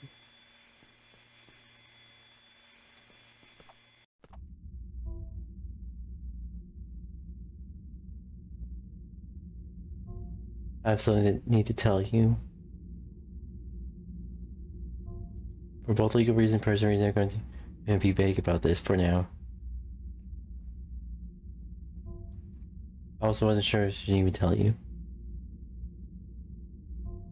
So I had a game randomly choose instead. Which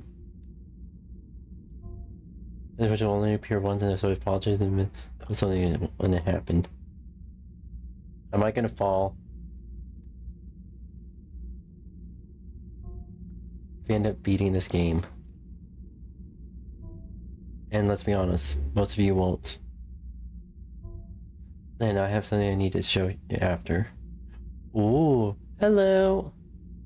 Hi, Brover. I know it's really random. But even if I want to explain it honestly now, you haven't even beaten the base game yet. Everything will make sense soon. Very soon. Ooh. Okay. Thank you. I'm sorry.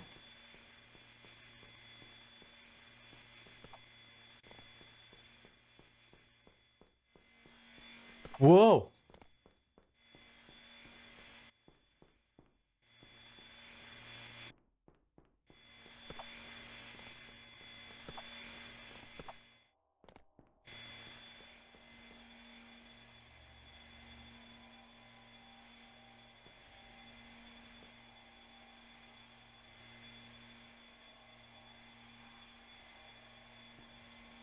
Oh no, yeah, how did you wait? Oh yeah.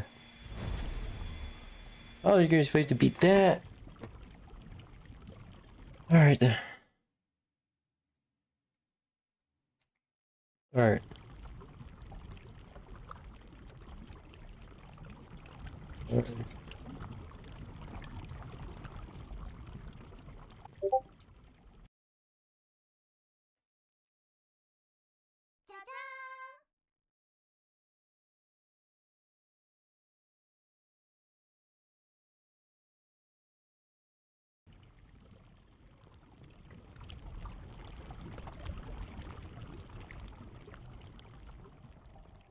Dang. What is this up for? Why? Oh fuck.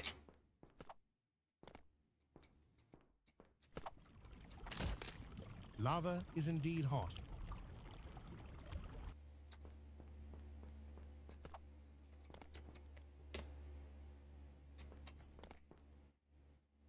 I see what's going on. Okay, I did times correctly. We can't do this in one shot.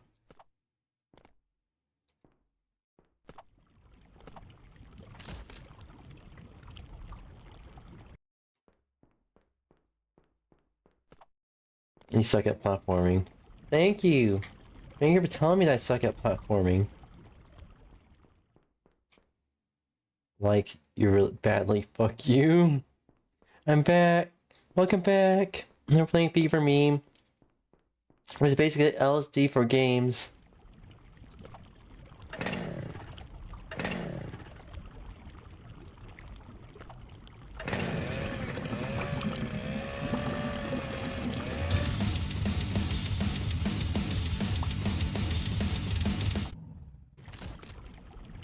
Alright.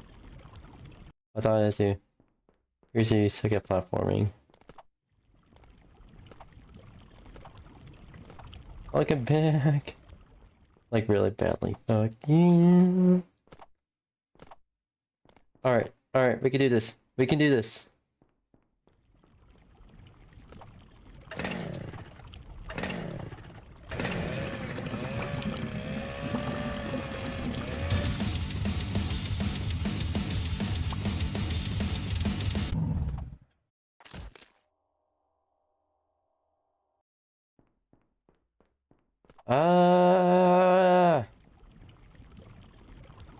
Being able to...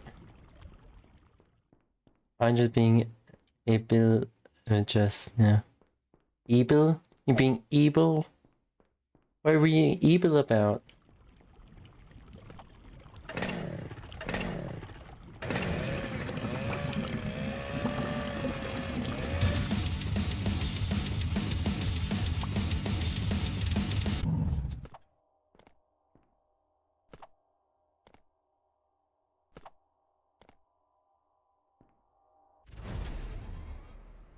Thank you. Let's see here.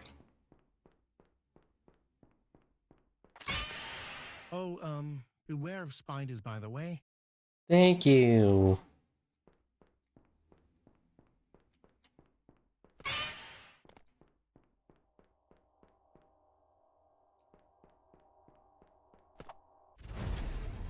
Alright.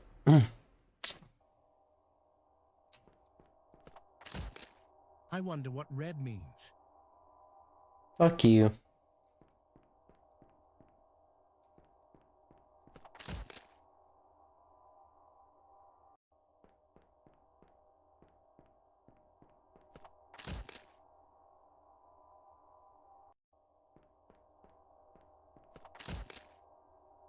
Hey, I'm just being... Lord Evil with someone? Hey, yo? You know who is... Fuck you! I'm not cute. How the fuck do I do this?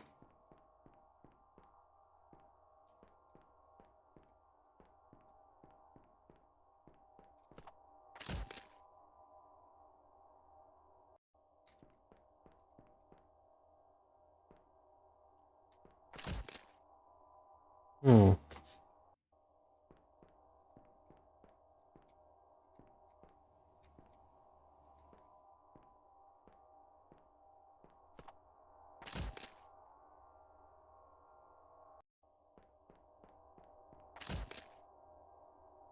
What am I supposed to do?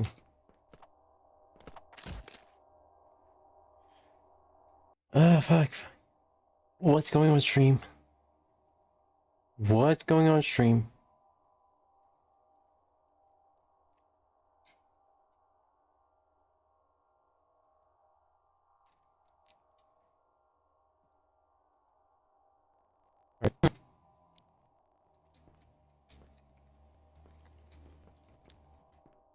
Low battery.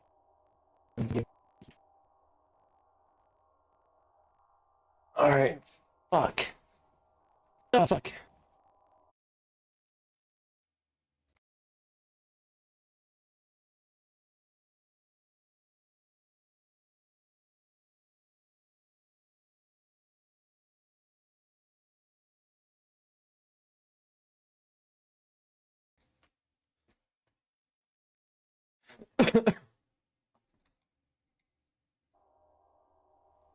Hmm. Hi, Leaf Man. Hello, man. How are you?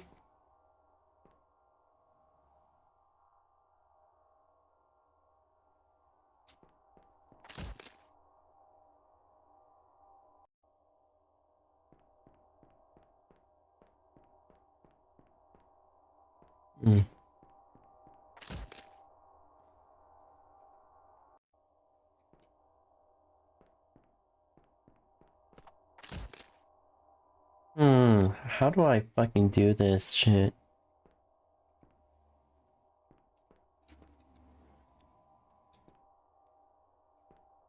I'm okay.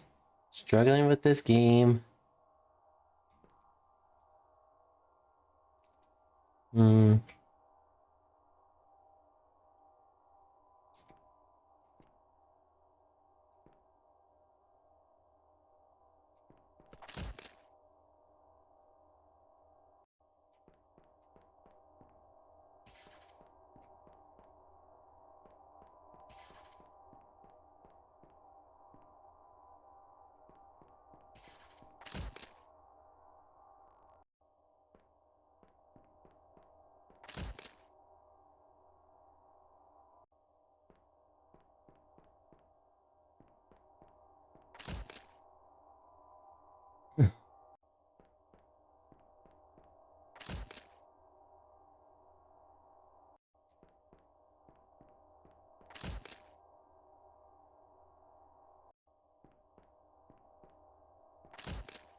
I thought, how did I?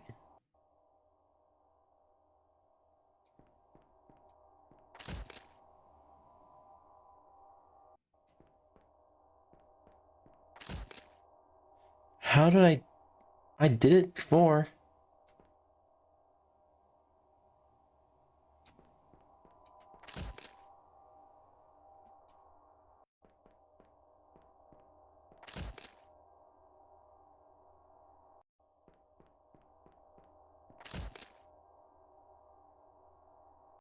Alright.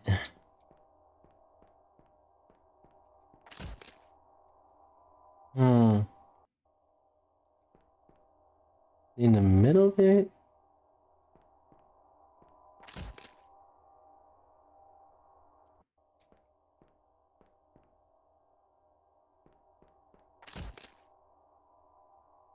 I don't know what red means.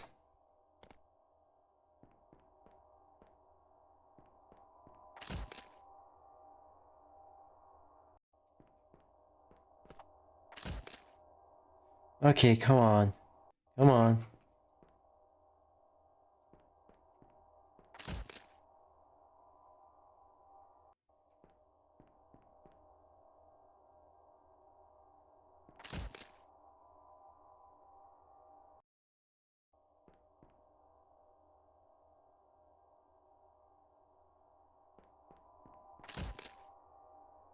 Aye, aye. How do I do this? How do I do this?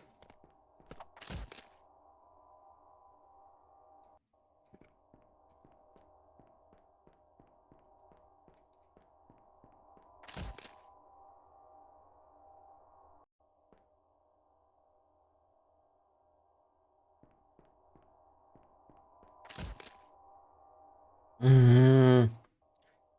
I literally did it before. I literally just did it. I literally just did it. How the fuck do I do this? How do I do it? What did I do it again?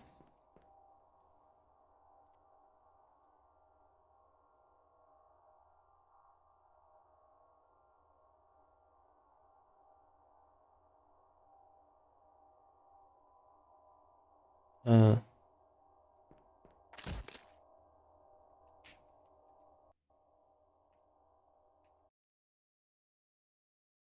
If I go out of focus, the normal, but when you go in focus, it lags.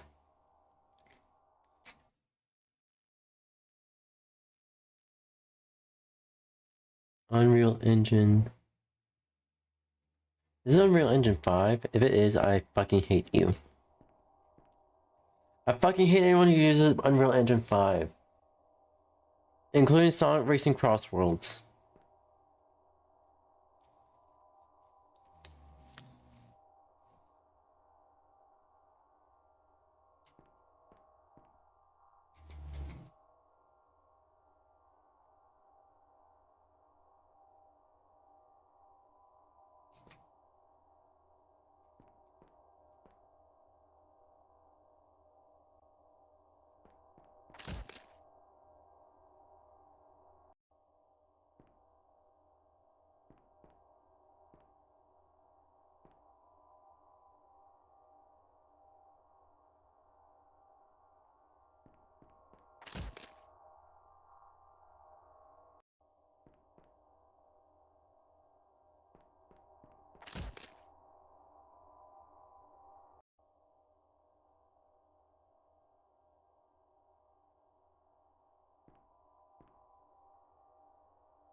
How did I miss?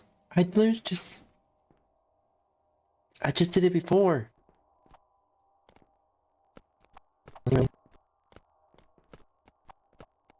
Just before. Jesus Christ. That was a long ass time. We're here for 30 minutes. Oh fuck. Oh, you get perks of being polyamorous with everyone.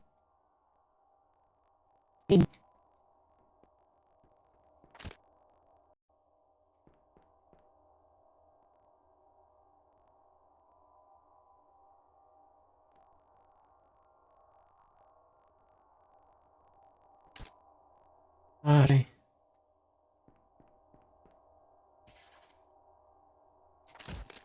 Keep moving.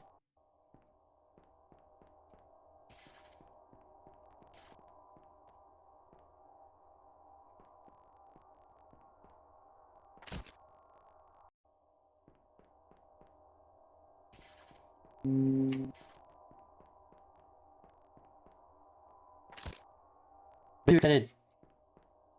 I figured it out.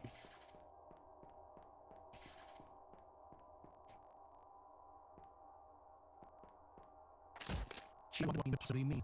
Moron. Huh? You hear?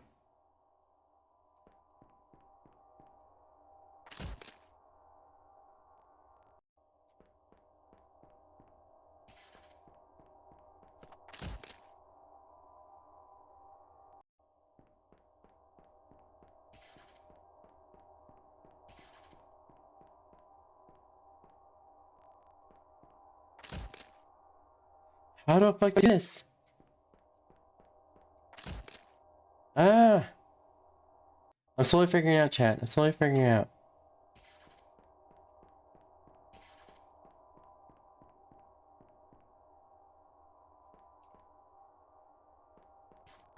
Thank you.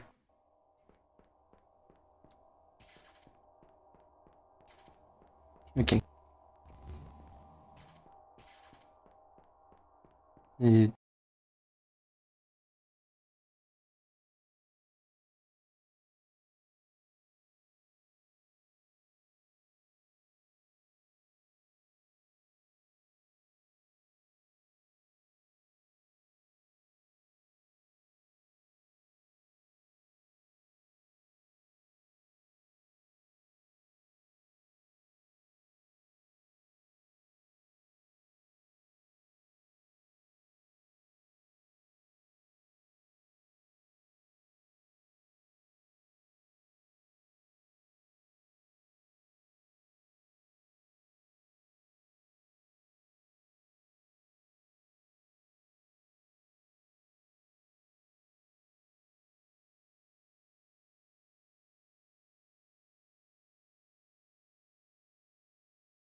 Jump.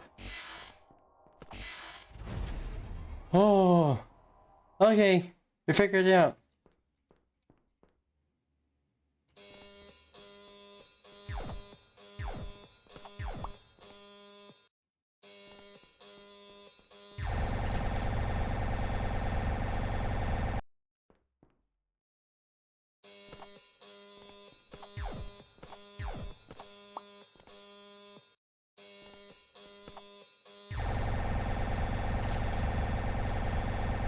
Ah.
Okay, what the fuck?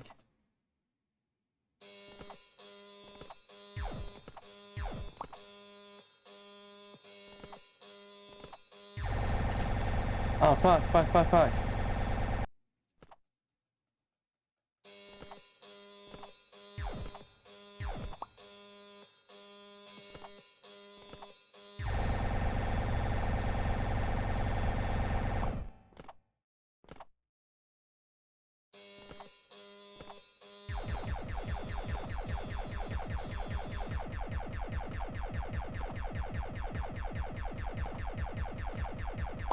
Oh.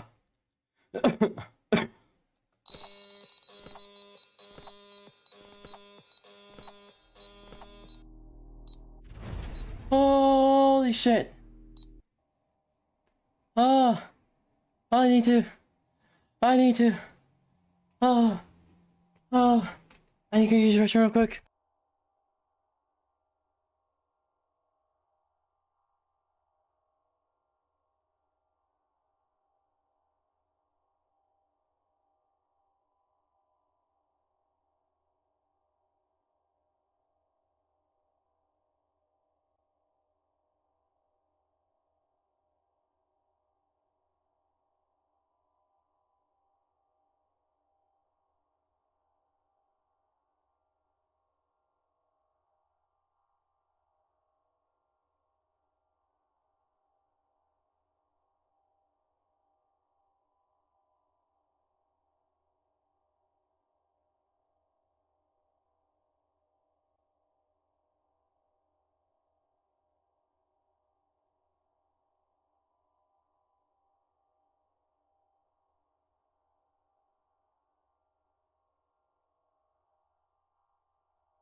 Oh my god. I'm back. Uh. Uh. Oh fuck. Oh fuck. Okay. Okay. Oh man. Do I? Okay.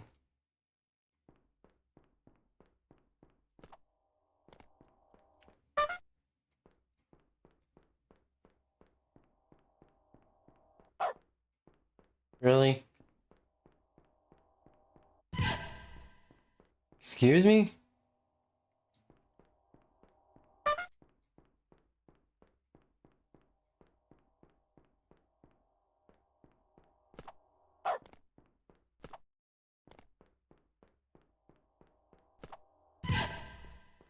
Come on.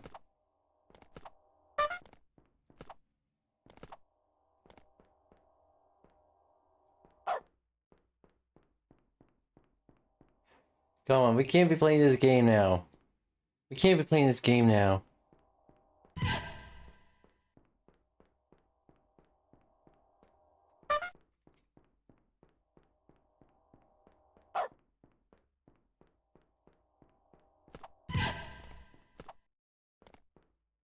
Is there a secret? Is there a secret I should know about? Hold on. Wait, what?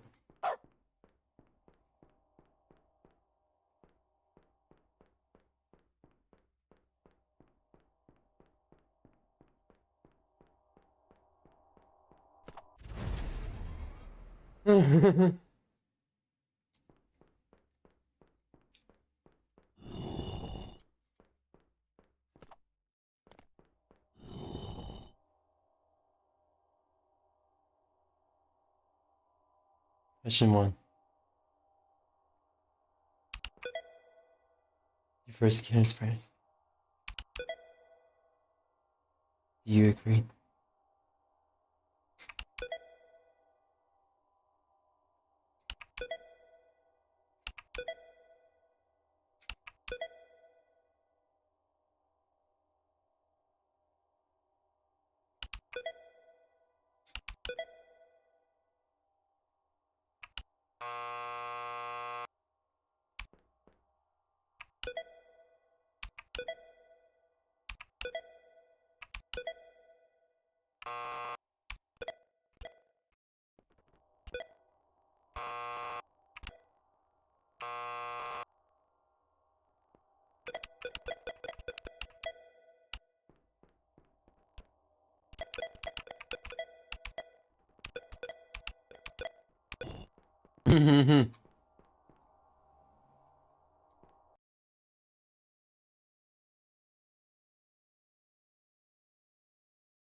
I know what he was trying to do.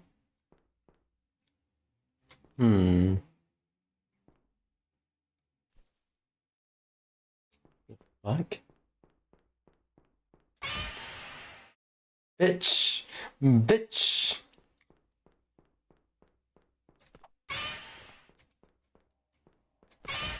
Bitch. I should have seen that coming. I should have seen that coming.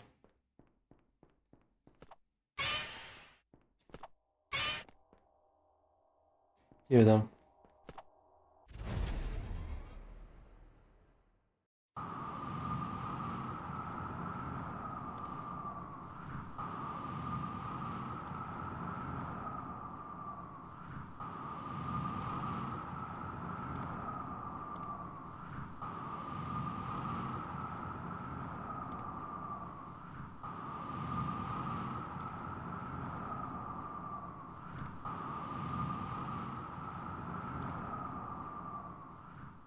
Okay. Alright.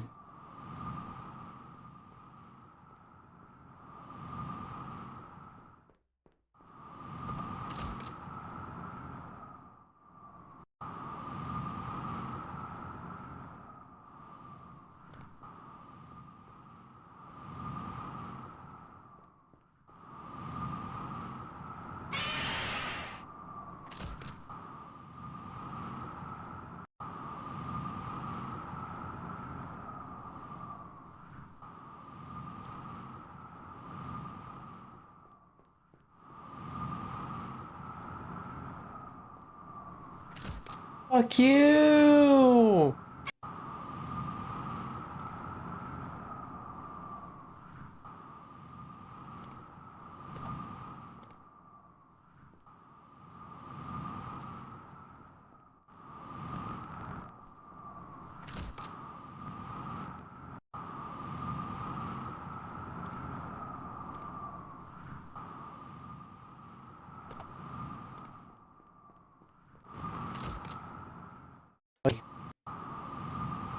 Okay. Alright.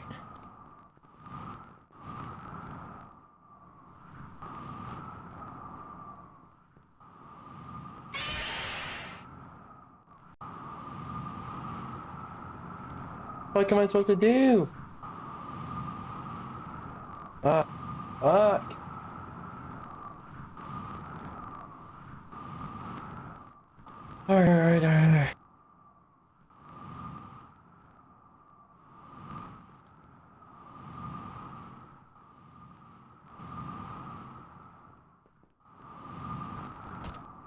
Okay.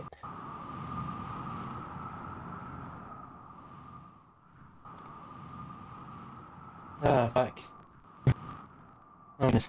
Okay. No.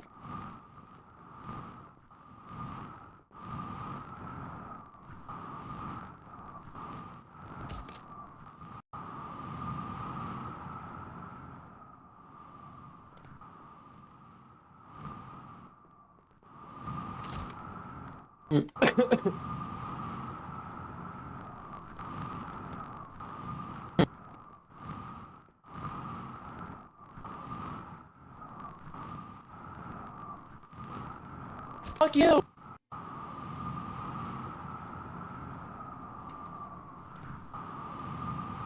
What's do?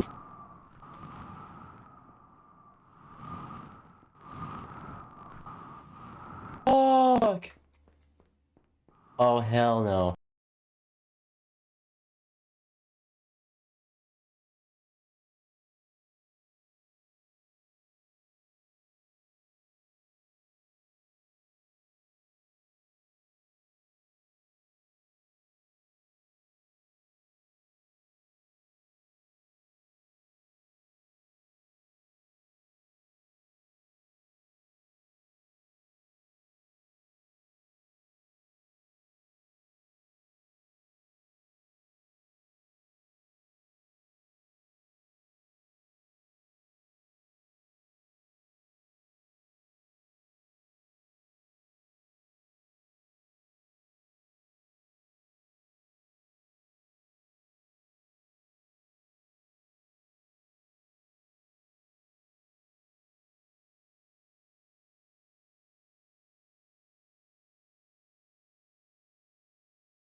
What the fuck? Bullshit!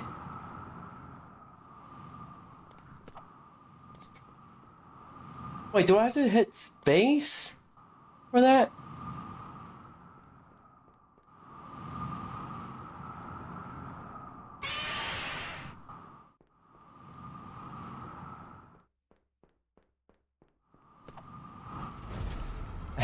Okay. For legal reasons, I have to specify that this is Steamboat Willie, not the other guy.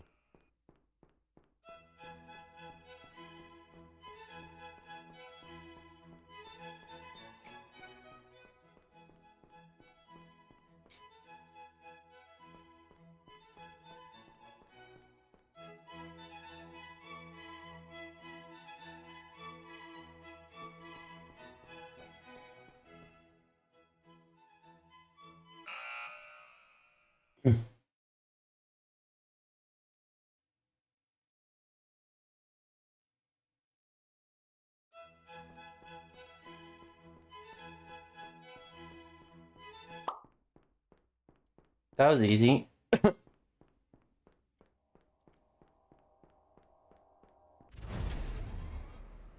Alright.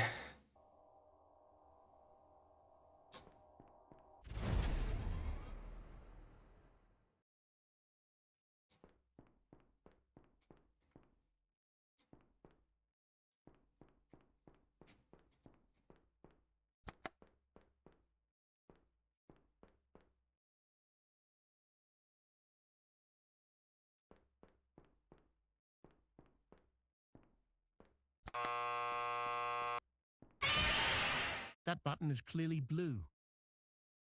Bitch! I hate you.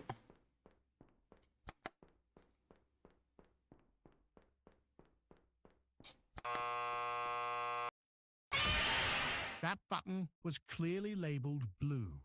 Pay attention. What the fuck you want me to fucking say? Or do?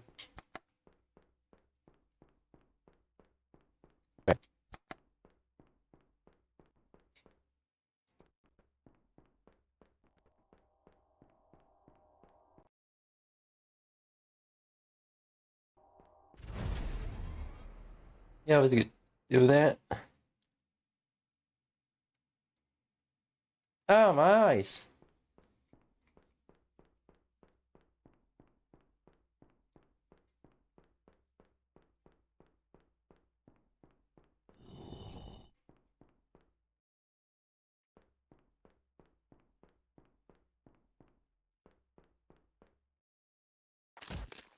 It is heavily implied that you were impaled by spikes. Fuck you. Fuck you. Fuck you.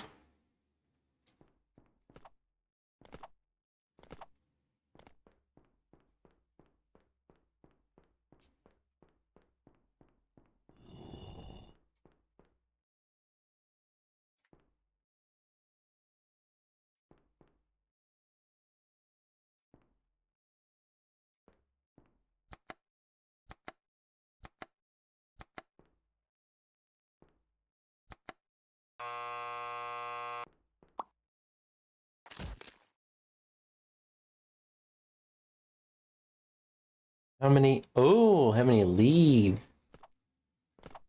I haven't been through 16. None.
Excuse me?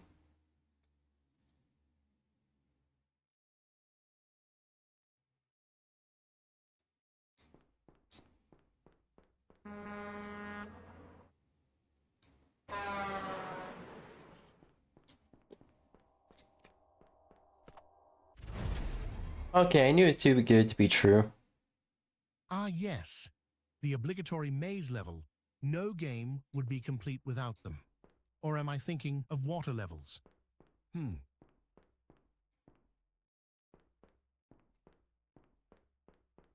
this timed?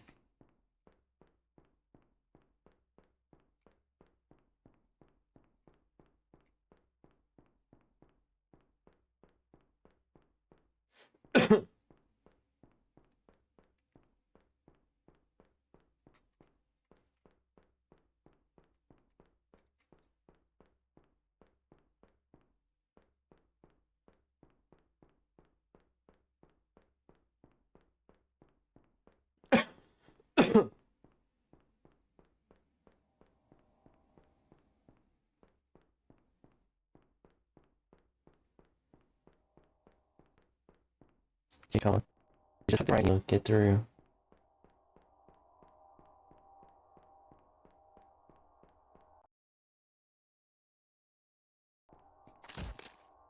What the fuck? Ow.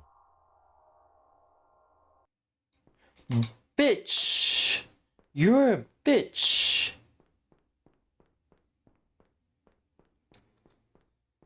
Thank you! Game's a bitch. This game's a bitch. This game's a bitch.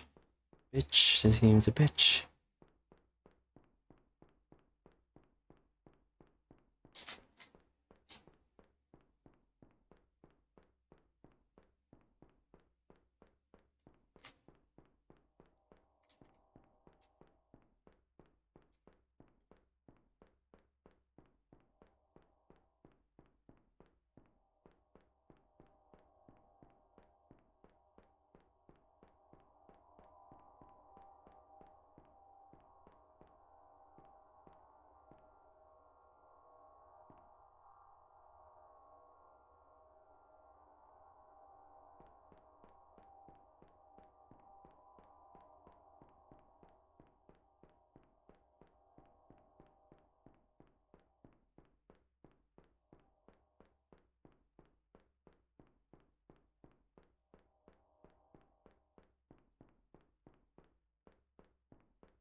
What?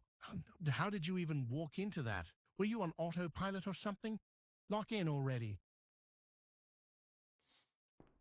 Fuck you. Fuck you! Bitch!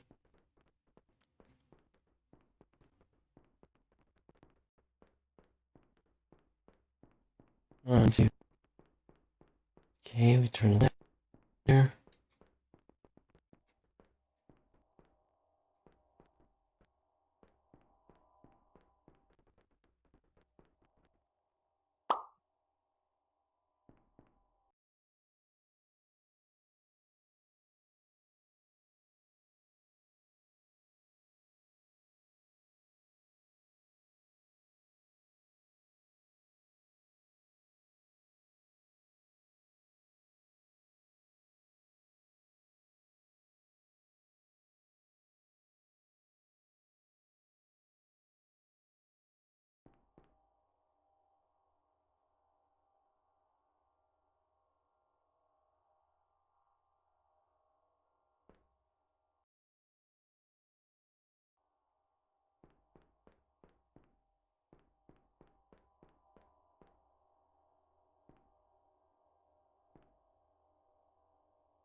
No, I meant. Oh wait, not this bullshit.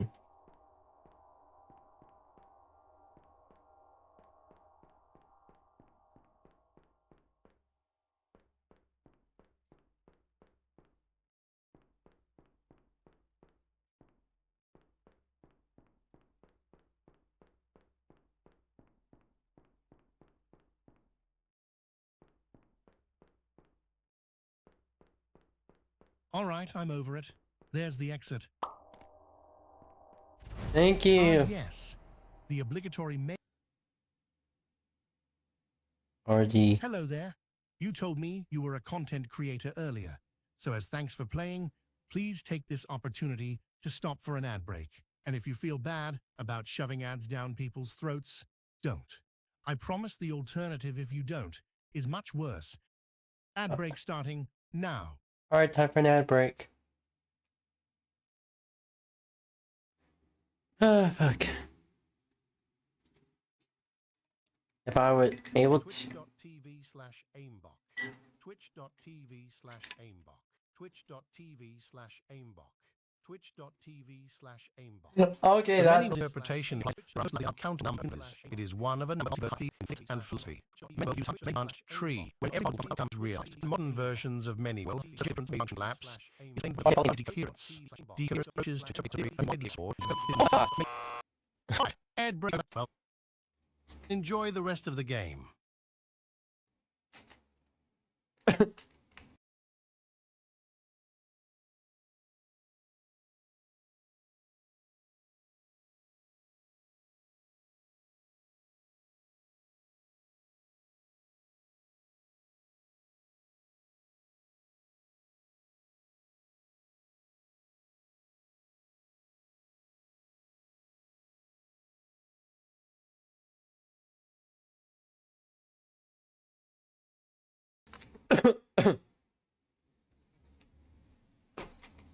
Alright.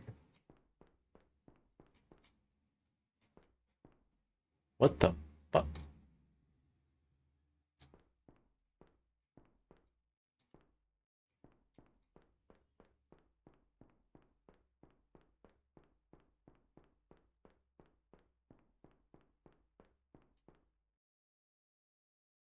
Oh, the controls are trippy. I don't like reverse mouse controls.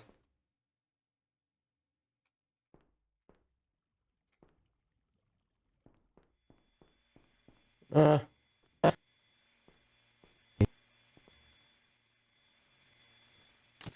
the fuck extreme one?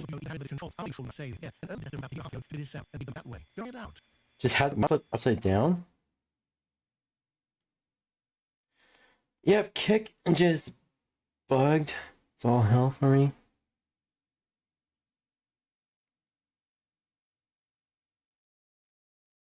Alright.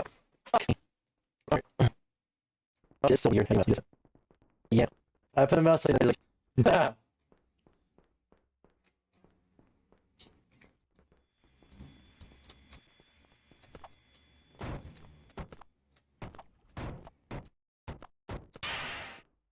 Oh. Oh, actually no. Man just stood up on me, money. Oh.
Fuck. Why is Twitch... Why is kick bugging?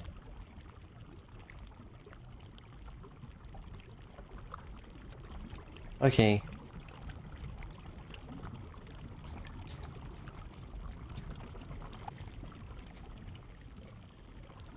Is it a trick?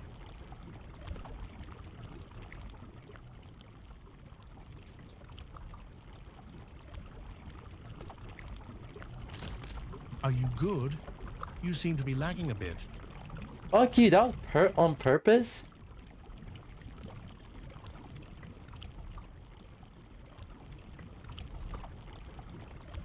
Okay, I see the lag.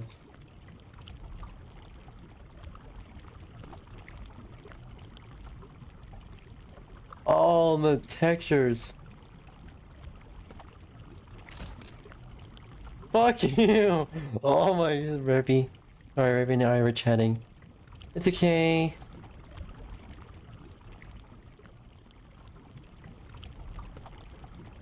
Alright.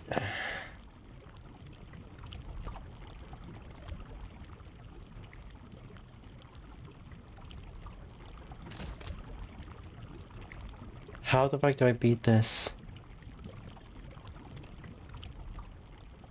Intentional lag. No, it did. The FPS is going down. Yeah, the FPS. Oh my god. How the fuck am I? Oh, I just realized I really need.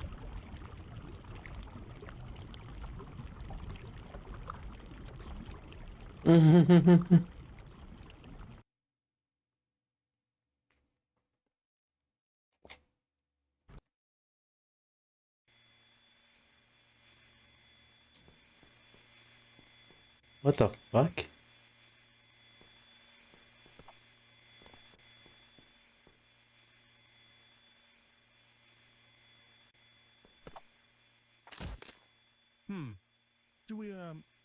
Do we already need to revisit the tutorial map?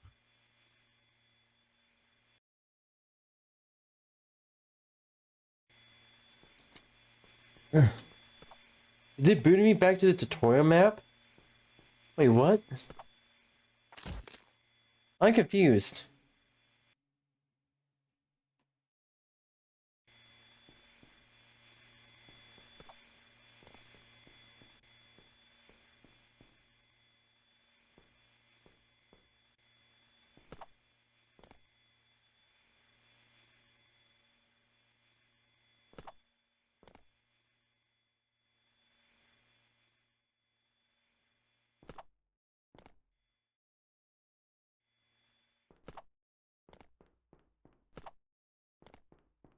I'm confused. I'm so confused. Favorite color. Don't see color for customers on the left. Well,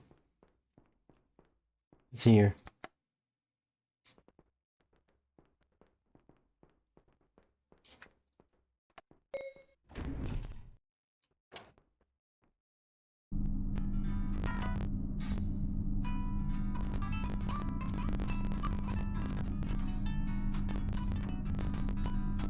Oh, wait.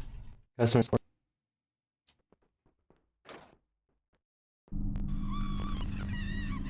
What the fuck? Oh no, it's the game itself that's lagging. Bitch! The part of the brick wall, not the giant side of the city. Fuck you. Yeah, the game. I'll be.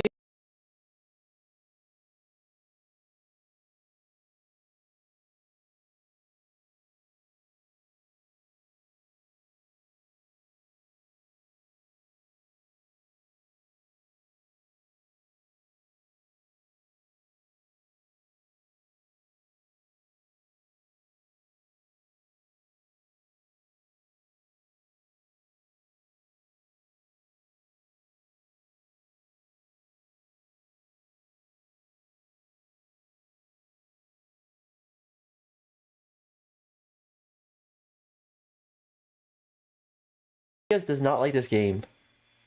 Oh, fuck you! Don't tell me.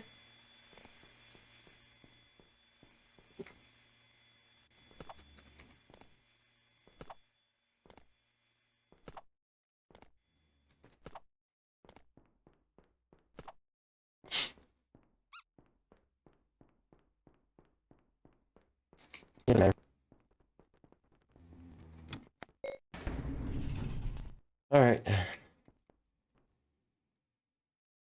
See here.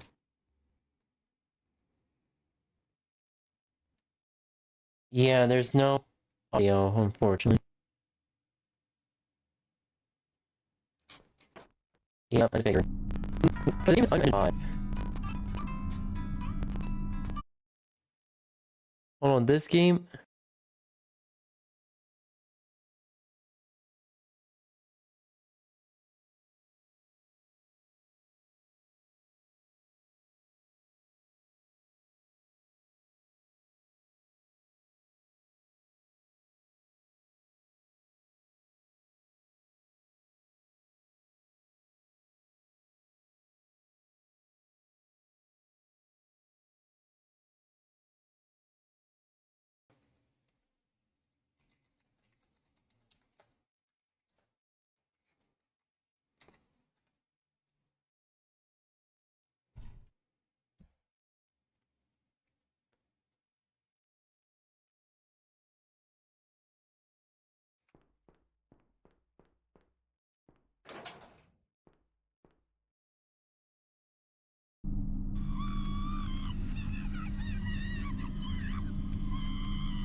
I tried to jump. Not.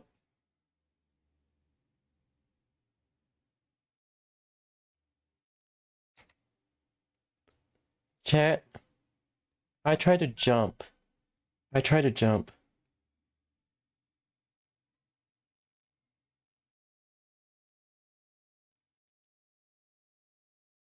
I tried to jump, chat. I tried to jump, chat. Yeah. Now it's working. So if I exit the deep focus on the game, it's normal. The stream is normal. But yeah. Didn't know. Yes. Okay, I appreciate the developer for making this game.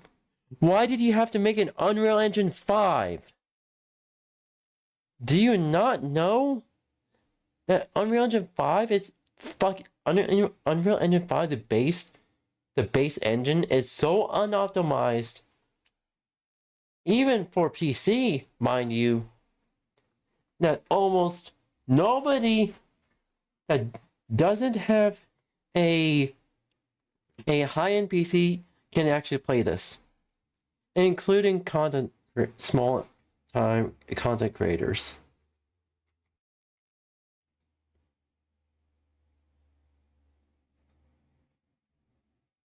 All right. I'm gonna try to play the game.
Hold on, the game still kills me?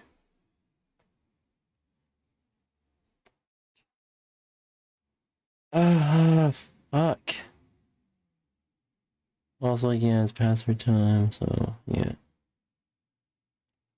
Honestly.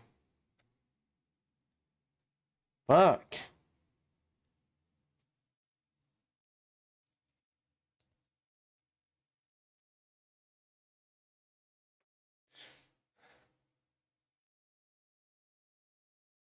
Not only the game's lagging for me, it's lagging the stream even worse.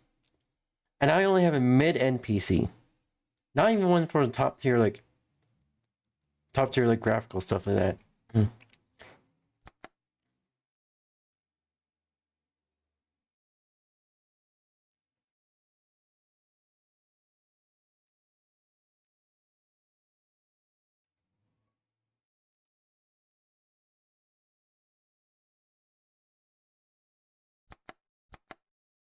Honestly, fuck it. Quitting the game, moving on to YouTube reactions, because fuck it.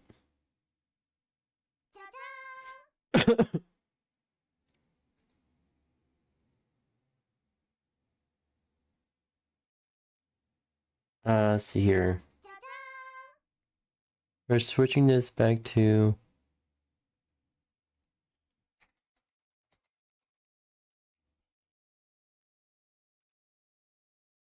just chatting.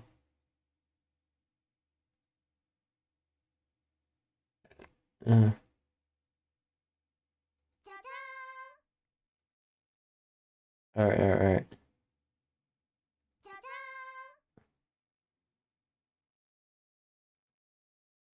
Switching this back to just chatting.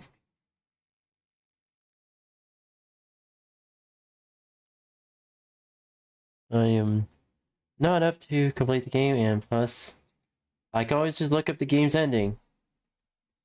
Because I know it's not a game, spirit gamer, but come on.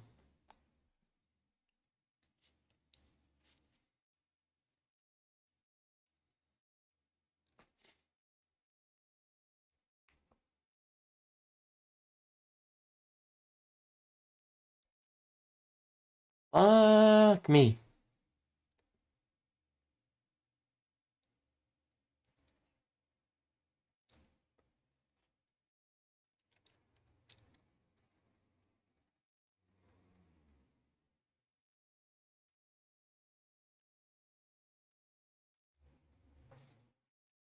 No, I should search up. Yeah.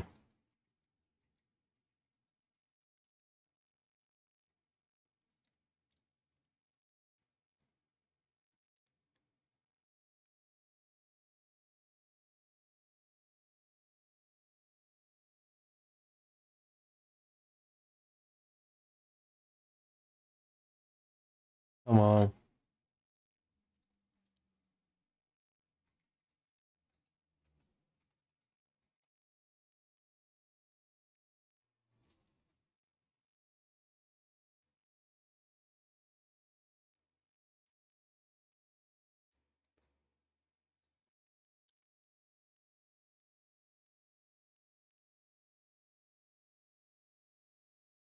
Wait a minute. Hold on.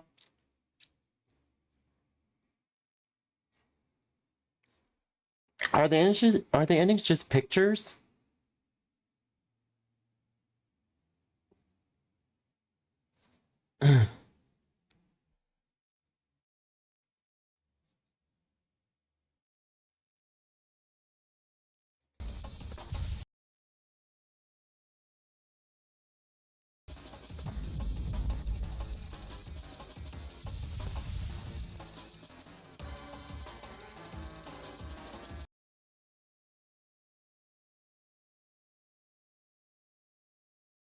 Alright.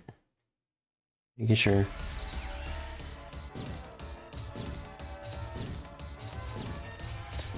What the fuck? I wouldn't be able to beat this.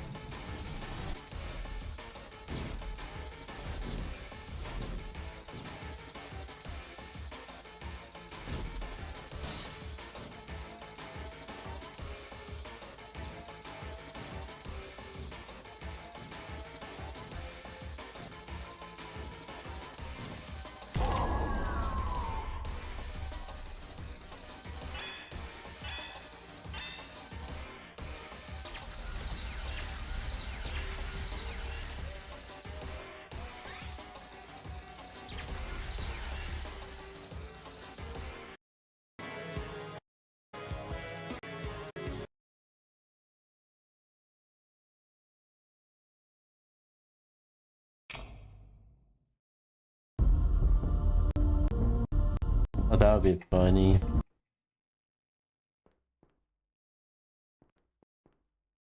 Name is Steve. And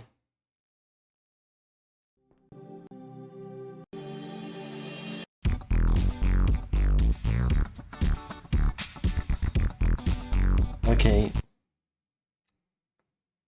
That killed all my motivation to play Fever Meme. We witnessed Padme give birth to twins, but sadly died shortly after. Meanwhile, Vader started his new life as the Emperor's servant, living in constant pain and suffering. But what if things were different? What if Vader took it upon himself to clone Padme and reunite with her again? How different would things have been if this actually worked and he and Padme were together once more? Well, in this alternate timeline, that's exactly what we'll be diving into. So let's get I don't right think into it's it. realistic. Our story begins just weeks after Revenge of the Sith as Vader sat within the depths of his castle. However, over these past weeks, Vader experienced many different emotions. Although part of him was ready for his new life as a Sith, there was a big part of him that was missing. For years, all he dreamt and thought about was his future with his wife Padme, but now she was gone. According to his master, he killed her in his own anger, and now because of that, he was filled with nothing but regret. He can't go back in time, he can't fix. Welcome back. Wait. Hold on. Did he get an extra hour?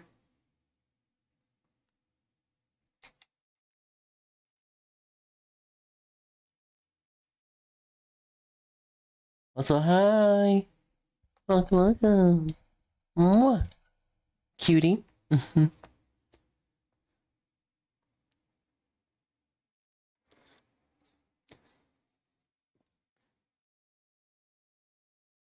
9:15. Yeah. Wait a minute. Daily Sam's time ended already? Wow. I still have 45 minutes. Yep. So I booted up.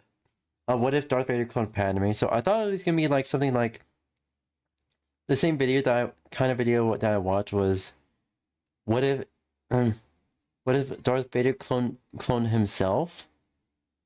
Which he used to take over overthrow the Emperor.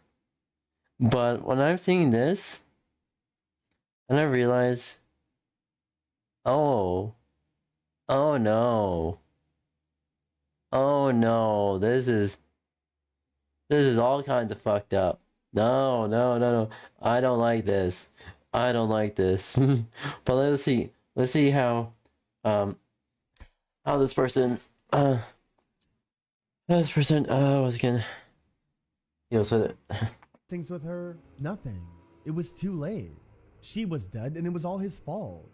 Vader was filled with guilt. Although he appeared terrifying to everyone else around him, deep inside, Vader was shattered. He missed his wife. He missed Padme. However, then something sparked inside him. What if there was a way for him to fix his mistakes? What if he could bring Padme back from the dead? Because you streamed an hour earlier. Spoke about Streamed an hour earlier? Wait a minute. No, wait. It was like 12 p.m. sharp. Or 12:10 when I started streaming. Wait a minute. Does this mean... Wait. Daily Savings... So you're on the side of Earth... On the side of the world where Daily Savings Time has already ended. So that's why... Yeah. Your clock went back, but my clock did not. My clock has yet to come...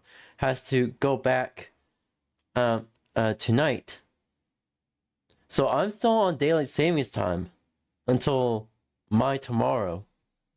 So I'm on Daily Savings Time as right now, and your Daily Savings Time has already ended. This is all kinds of weird. That's why it was actually strange when you said that I'm streaming an hour early.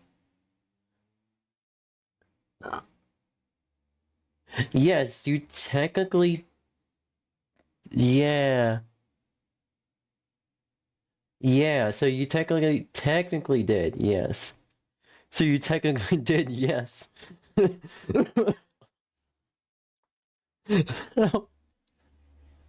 The realization hits you. cheating death, right? Wasn't there a way he could revive her? No. That wouldn't work. It would take years before he learned how to do something like that, if it were even possible. Plus, one of the only ways he could gain this Sith knowledge would be through his master Darth Sidious, and if he were to truly bring Padme back, he couldn't let him find out about this.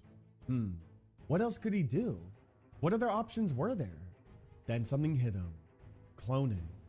Although it wouldn't be Padme in the flesh, he could clone her and have almost an exact replication of his wife. Yes, that would work. That would really fulfill him. Yay! You're a cutie. You're a cutie and you're a good boy. I love you. I love through all her blitsies. Vader loved this idea. However, in order to make this happen, he Oh, had to get a fuck, sample of Necrack. Padme's blood. If he were to clone her, he knew that her blood would be required to make this work. Now, there was one problem though. Although Vader knew that her tomb was on Naboo, he refused to go there. He loved her too much. He just couldn't bring himself to be the one to open her casket and take her blood. He just couldn't. So he hired one of his bounty hunters instead. Cad Bane, at your service. I have a job for you, bounty hunter. I'm listening. Go to the planet Naboo. In the capital, Theed, you will find the tomb of Senator Padme Amidala. Open it and bring me a sample of her blood. The Senator? Oh, it will be heavily guarded, not to mention deadly. Perhaps I was misled about your high reputation. No, it can be done. However, you must provide me with the right resources. I want a rogue-class starfighter, a cloaking device, and triple my usual rate. Whatever you require, you would have, bounty hunter. However, do not fail me. When have I ever let you down? In time, Cad Bane Ooh. successfully completed his mission and delivered the vial of blood to Lord Vader. With that, it was now time for Vader's plan to come to life. In order to make this work though, Vader knew the perfect cloning facility. Kamino. From what he knew, the Kaminoans were some of the best cloners in the galaxy, so they should have the right resources to make this happen. So with that, Vader set course for the planet of Kamino in hopes to successfully clone his wife, Padme. I wonder, Eventually, how would Vader- this actually work? And also another question. Fry, if you could...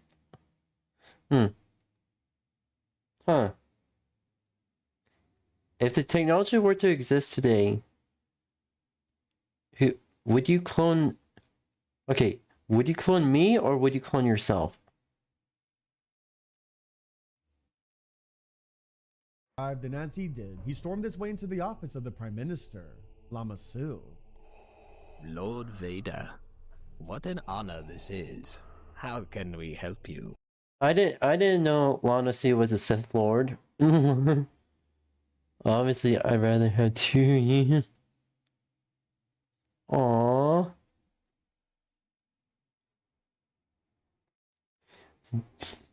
This is... Oh, yeah. Oh, I just realized. If I were to be cloned, this would mean my clone would also go through the her own egg phase and then her own transitioning as well. That's very... Instead of just being outright blunt, just nudge, guide. And that way it won't be trash. Yeah, but it'd be cute. It'd be cute.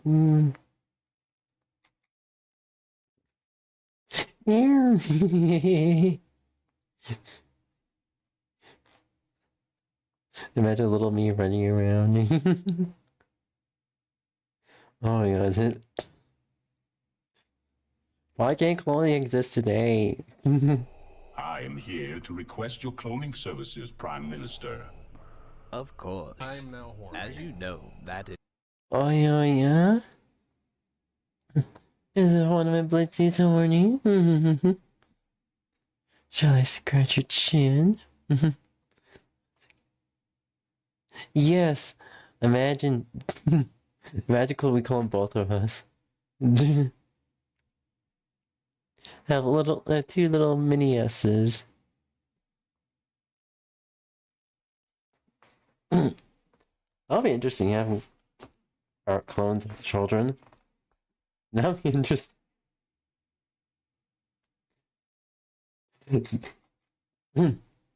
I have a request for all Gen Z. Let's make cloning happen. Let's make cloning real. Well, it's possible. You just need.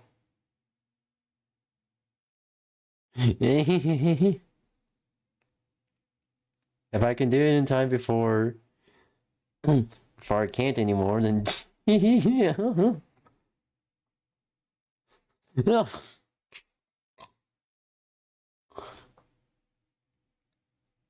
Oh yeah.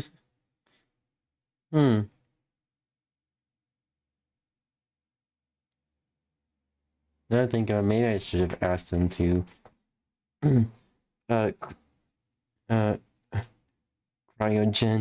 genetics.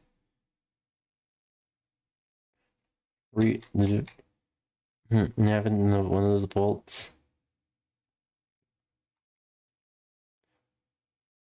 Shipping it internationally would actually be something and a half. Is our specialty, so that will not be a problem. Do you have a template? Vader pulled out the vial of Padme's blood. Ah, you already came prepared. Very well. How many units of this clone will you be needing? 1 unit. Only 1. How fascinating. Well, whatever this is for, I'm sure this will be a great benefit for the Empire. This project is not to be documented, Prime Minister. You will not inform the Emperor about my visit, nor will you keep this on file. Not a worry. As you know, secrecy is our specialty. Anything else? Yes. Here's a good Just girl. like your standard What? clones. Yeah. I am.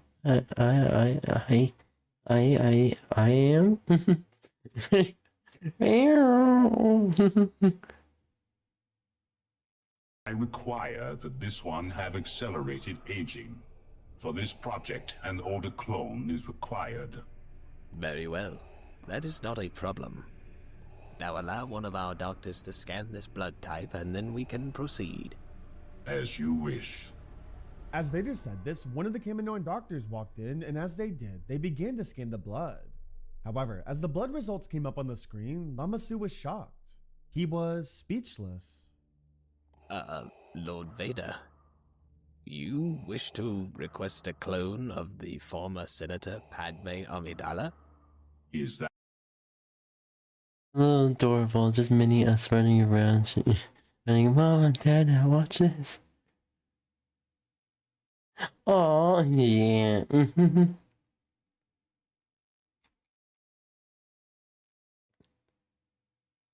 Oh.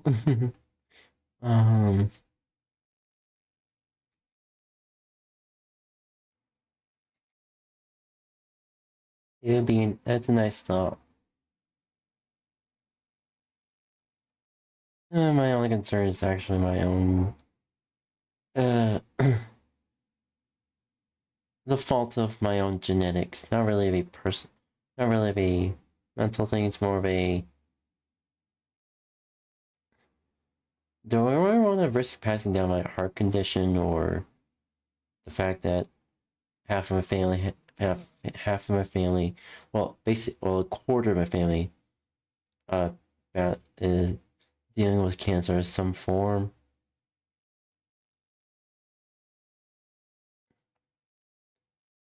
I don't know how nice it would be to have kids, but at the same time, maybe not pass down my genetics might be a good idea. It's not really I don't want kids, it's more like I don't want kids to suffer my conditions. I don't know. Maybe adoption's the thing. Adoption would be better.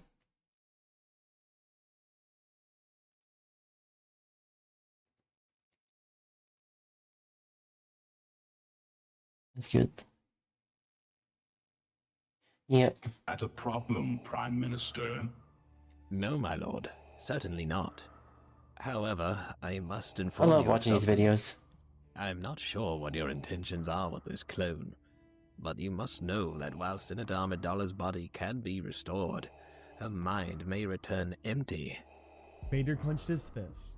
Rage swelled within him. And what is that supposed to mean, Prime Minister? What I mean is, this clone may not be even remotely similar to Senator Amidala. Her personality, traits, everything. I did not visit your planet to hear excuses, Prime Minister. I want results. Lord Vader, are you sure? It could be Proceed. As you wish, my lord. Oh boy. Inform me when my project is ready. I look forward to seeing your... Sorry about the background. Someone's trying to show off their motorcycle. Again. I don't fucking understand why, but... Alright. work, Prime Minister. As time passed, the Kaminoans got to work, and after weeks and weeks of experimentation, the cloning process was finally complete. The experiment was successful, and Padme Amidala was reborn. So Vader returned to Kamino to retrieve her, and it was there where he held the young Padme in his arms. However, as Vader held her and looked into her eyes, he was speechless. This is how Padme looked as a child? Vader was shocked. However, his emotions quickly shifted. Although he was happy that the cloning project worked, he felt conflicted. He wanted the Padme he fell in love with. He wanted the Padme that was older and that was once his wife. Luckily, her aging would be accelerated, but that still meant that it would be at least another 10 years before she reached the age he knew her at. If he raised her over these next 10 years, she would just see him as a father figure, not as the love of her life. Vader just couldn't allow that. So after much discussion with the Kaminoans, they came up with a solution.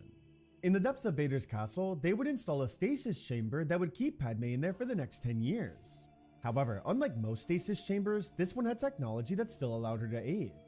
In most cases, these chambers would freeze your aging as well, but luckily the Kaminoans had some of the best resources and technology to prevent that. Alright, this is interesting. So Padme was placed into this chamber, and to keep her close by, Vader kept her there inside one of the hidden rooms in his castle.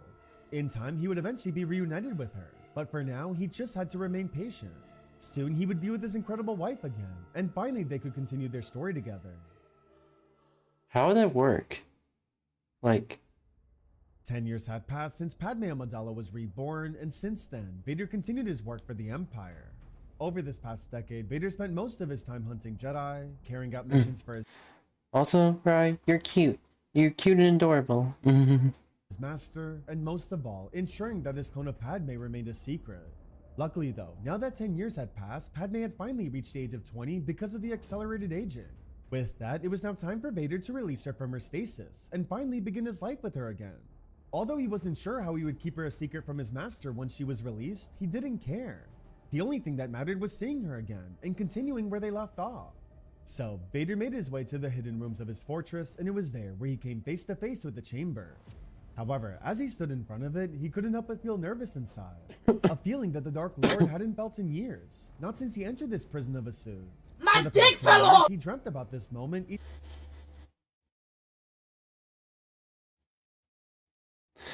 Oh my god. Honestly, that'll be my first line after surgery. Each and every day. She was the reason for everything.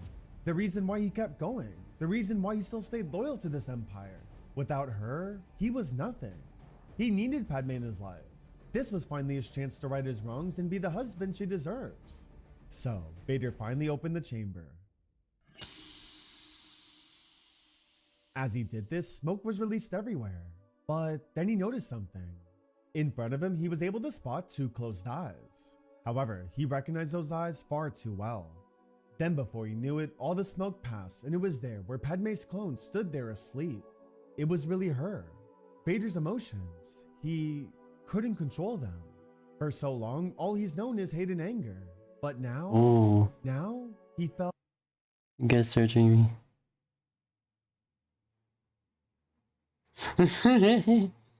Exactly, the funniest thing. That'll be the funniest thing to say.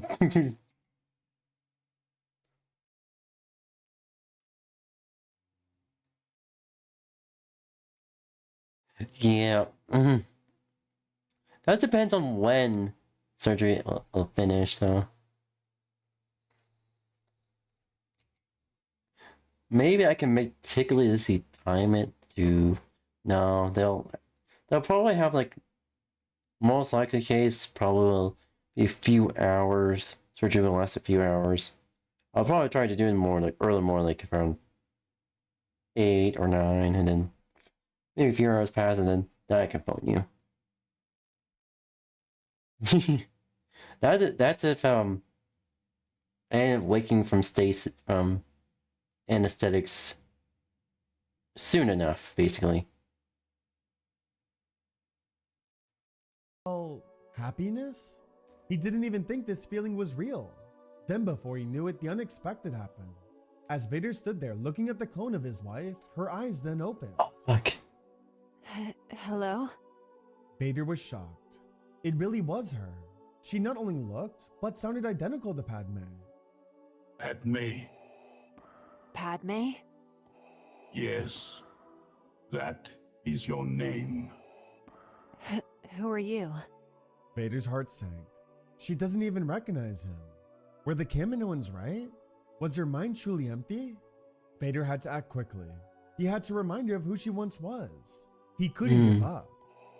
I'm your husband, Darth Vader. And you, Padme, you are my wife. I know this was a clone, but at the same time, this clone was in stasis for 10 years. And basically, even though it's accelerated aging, it's still technically Padme as a 10-year-old. Accelerated aging means you're physically 20, yes, but mentally. How does the language learning process work as well? Did the clone, like, I don't know, like, have, like, knowledge generate in the brain? Like, how does this even work? How does any of this even work? I'm used to soon.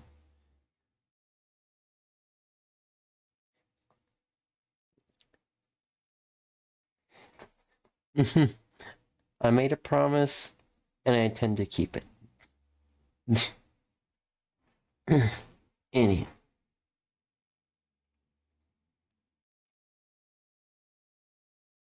Padme went silent.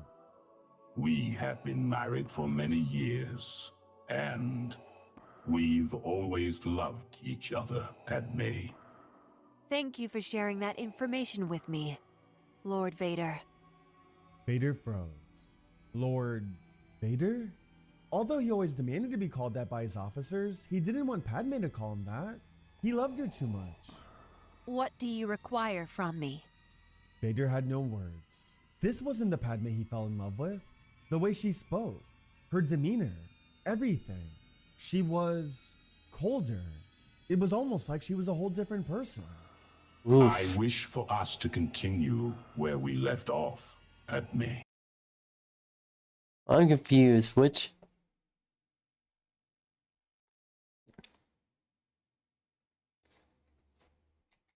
I can't actually outright say it on stream.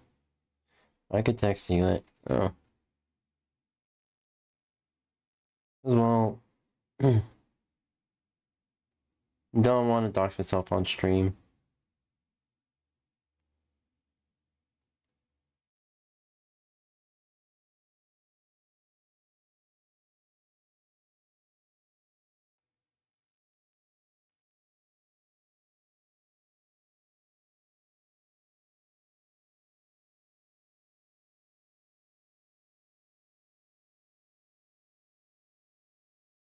There you go.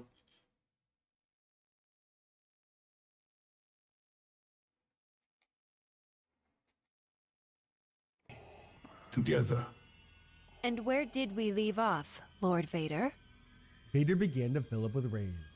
This wasn't his wife. This wasn't Padme. Vader went deep in thought. What could he do? Then something hit him. His helmet. Although he'd never do anything like this in front of anyone else, perhaps removing his helmet would help her. Maybe she'd remember him then. Vader took one hard look at her. Removing his helmet was something he never did, but for her, he'd do anything. He always had, and he always will. So, Vader removed his helmet. I wonder who's the artist for some of these images. Padme, do you remember me? Padme stared hard at Vader. However, as she did, it wasn't a look with love or affection, but instead, emptiness. I do not, Lord Vader. However, I suggest you place your helmet back on. Your master would be most disappointed in your weakness. Vader froze. What? Master? What was she talking about? Vader heard footsteps. At that moment, he knew exactly who that was. So he quickly put his helmet back on, and before he knew it, the footsteps stopped. Vader turned around. It was him. It was his master, Darth Sidious. Lord Vader, I must say, I am impressed by your dedication to bring your dead wife back. However, you are too predictable, my friend. How? How did you know about this? Did you really believe the Kaminoans would not inform me of your project? They work for me, Lord Vader, and have been ever since their involvement in Project Necromancer. Unfortunately for you, though, you are too ignorant and blinded by your feelings for your dead wife. Vader clenched his fist. No, Lord Vader. Don't attack me. If you are going to unleash your anger, use it on your dear Kaminoan friends. They were the ones that betrayed you and programmed your dear Padme. Programmed? Why, yes. Did you really believe Senator Amidala would not serve a purpose in our empire? With her playing such a significant role within the Republic, she will now be the new face of our galactic empire. Isn't that right, Padme? Yes, my master. No. No. That's fucked. You did well. That's all kinds of fucked right there. Holy shit. Lord Vader, with Padme now by our side, our grip over this galaxy will only be stronger. The Empire thanks you for your service, my old friend. Vader had enough. No. Out of nowhere, he then ignited his red lightsaber and leaped towards Palpatine, but then... Without hesitation, Palpatine struck Vader with Force Lightning, knocking him to the floor. Vader then laid there gasping for air, but as he did, Palpatine stood right above him. Now, Lord Vader, you will pay for your treachery. Oh, fuck. With that, Palpatine kept frying and frying Vader until he couldn't take it anymore. Vader was just too weak. Shit. Now, my old friend, as punishment for your treachery, you will witness the name Padme Amidala across all Imperial propaganda, and you will live with her being the new face of our galactic empire. If you so dare to interfere, the consequences will be dire. Is that understood, Lord Vader? Vader kept gasping for air. He had no words. Good.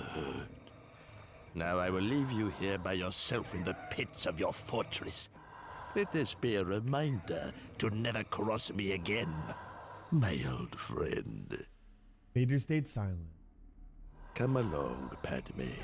It is time for us to confront the Senate. Palpatine left the chambers. However, before Padme left his... You're eepy? Go to sleep then. Go to sleep then, okay? You don't need to... you don't need to force yourself... I might actually go eeps. Yeah, you don't need to force yourself awake from me, alright? I gave you head pets. Go to sleep. Get some rest, okay? And scratch your chin. Get to sleep, alright? Sleep well. Love you.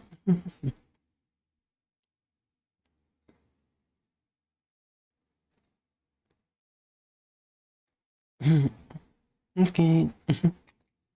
I'll see you when you wake up. Sleep well.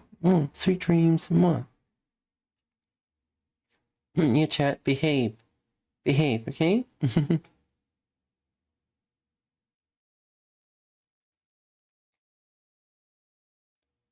Well, she took one last hard look at Vader, who laid there in agony. As she did, she then spoke up. I am sorry I do not remember you, Lord Vader. I was only created to serve one purpose. But based on what you told me, I assume that the real Padme Amidala must have cared for you very much. Goodbye. Vader couldn't take it anymore. Every part of him was filled with rage, with hatred, but also sadness. For the last 10 years, all he dreamt about was reuniting with his wife. And now, it was gone. All because of his master. Because of him, his life was ruined. Because of him, he was stuck like this forever. With that, Vader now fully understood the trap of the dark side. 1 month later. Ooh.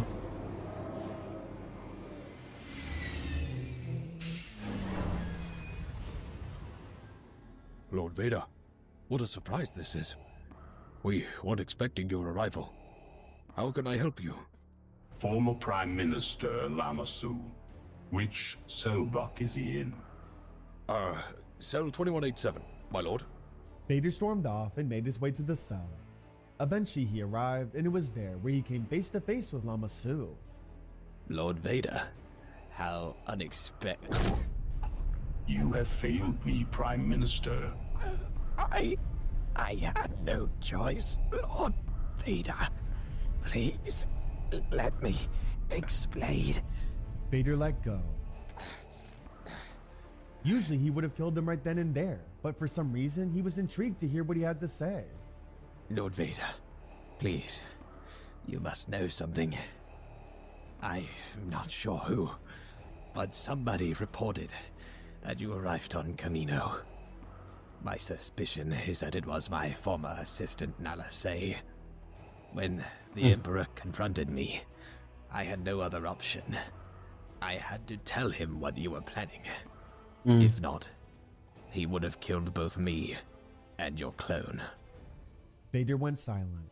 At this point, he would have preferred that Padme's clone was dead. Listen to me. I have not 1 ounce of loyalty to the Emperor anymore. He was the one responsible for the destruction of Kamino. However, I must share something with you. This won't be easy for you to hear, Lord Vader. Speak. I didn't tell you at the time, but the blood you submitted, the blood of Padme Amidala, it what? It matched up to somebody else. The daughter of Bail and Bria Organa. Leia, I believe her name was. What does that mean? I am not certain, but from what I understand, the daughter of the Organas is actually Amidala's daughter. Perhaps when she died, they gave her a new name. Vader became enraged. What? Does that mean he has a daughter? Where can I find more about this? I'm sorry, Lord Vader. Our facility is destroyed. Everything, including Amidala's blood, is gone. I can no longer retrieve any of it. That is most unfortunate for you. Out of nowhere, Vader snapped the Prime Minister's neck, killing him instantly. Shit. It was done. 𝙂𝙗𝙣 was dead. As Vader stood there with rage and anger, he only had one thing and one thing on his mind only. Leia Organa. Yes? I request your services once more, bounty hunter. Ooh.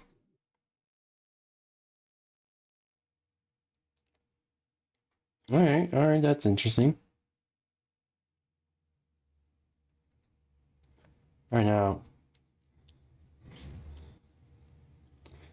Alright, now time for this one.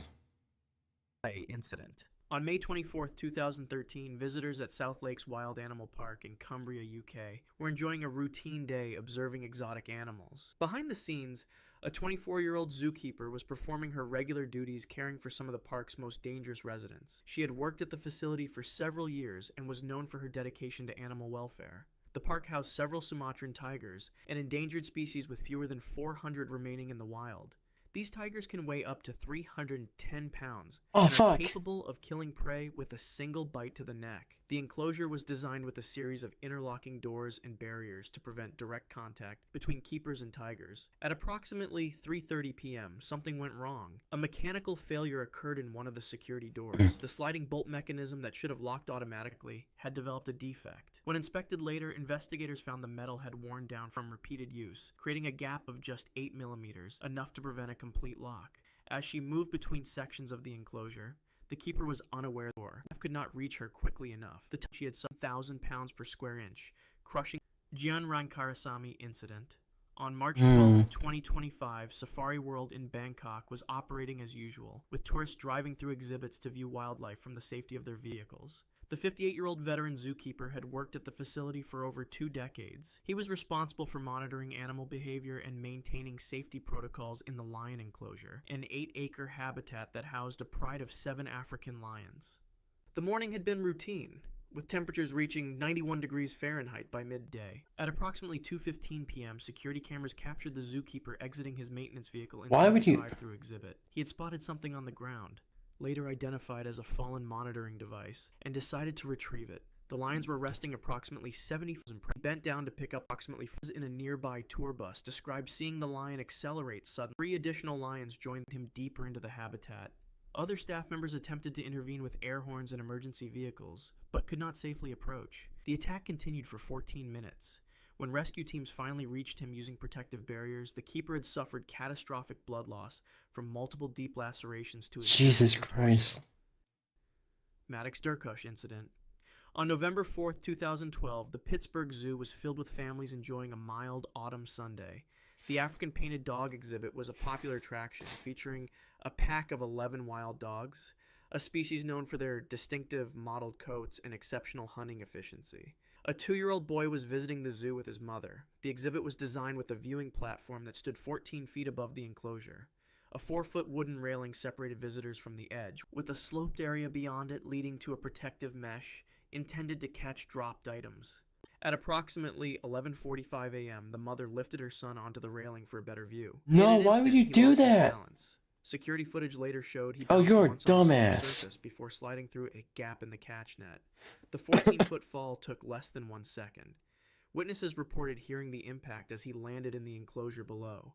The pack's reaction was immediate. African painted dogs are among the most efficient predators on the planet, with a hunting success rate of over 80%. They typically hunt in coordinated packs, bringing down prey much larger than themselves. Zoo staff responded within 30 seconds, using fire extinguishers and loud noises in an attempt to scare the animals away. By then, at least 7 dogs had already reached the child. The first responders described the attack as frenzied. 1 dog was shot by police, but the others had already inflicted catastrophic injuries. Multiple major arteries were severed by the dog's specialized shearing teeth, designed to quickly dismember prey. The rapid blood loss meant that, despite medical teams arriving within minutes, there was no chance of survival. The entire incident, from fall to fatal injury, lasted approximately 4 minutes. 𝙂𝙚𝙣𝙚 incident. On August 7th, 2020, I don't understand. morning routines were underway at Not gonna lie, as horrific as it was, that is entirely on the mom. That is entirely on the mom. That was entirely her fault for that. Zoo in Salzburg, Austria. A 33-year-old female zookeeper from Bavaria, Germany, was performing standard care procedures in the rhino enclosure. Her husband, age 34, was working in an adjacent area. The facility housed a 2-ton white rhinoceros named Jetty, a 12-year-old male with a horn measuring approximately 28 inches in length. White rhinos are typically considered the least aggressive of all rhino species, which is why many zoos permit direct keeper interaction. At 6:15 a.m., the specific animal for overseizure began, swung his massive to being hit by a car moving at 30 miles per hour. Witnesses reported hearing ribs crack from outside the enclosure in the heart. The rhino charged again. The second keeper managed to reach later. The female keeper was already showing signs of cardiac arrest from internal bleeding. Medical responders arrived 4 minutes after the initial impact but found no pulse. The massive trauma to her thoracic cavity had caused death within approximately 60 seconds of impact. Harambee incident. On May 28, 2016, Cincinnati Zoo was crowded with visitors enjoying the Memorial Day weekend. Among the zoo's residents was a 17-year-old western lowland gorilla weighing approximately 400 pounds. The gorilla exhibit consisted of a viewing area separated from the habitat by a 15-foot drop into a moated enclosure. Barriers included a 3-foot-high railing, 4 feet of bushes, and a wire fence. At approximately 3:40 p.m., a 3-year-old boy managed to climb through these barriers. Security footage showed it took less than 30 seconds for him to navigate all 3 obstacles before falling into the moat. The impact was heard by numerous witnesses. The water in the moat was approximately 1.5 feet deep. The child was visibly stunned, but conscious after the fall. Harambee, who had been inside the habitat, immediately approached the child. Zoo staff initiated emergency protocols within 10 seconds of the fall. Witnesses described seeing Harambee grab the child and drag him through the water. Medical experts later explained that a gorilla's grip strength is approximately 6 times stronger than an adult human's, capable of crushing bones with minimal effort. For 10 minutes, Harambee alternated between gentle handling and violent dragging of the child. The gorilla's behavior was increasingly erratic and unpredictable. Zoo officials faced a critical decision.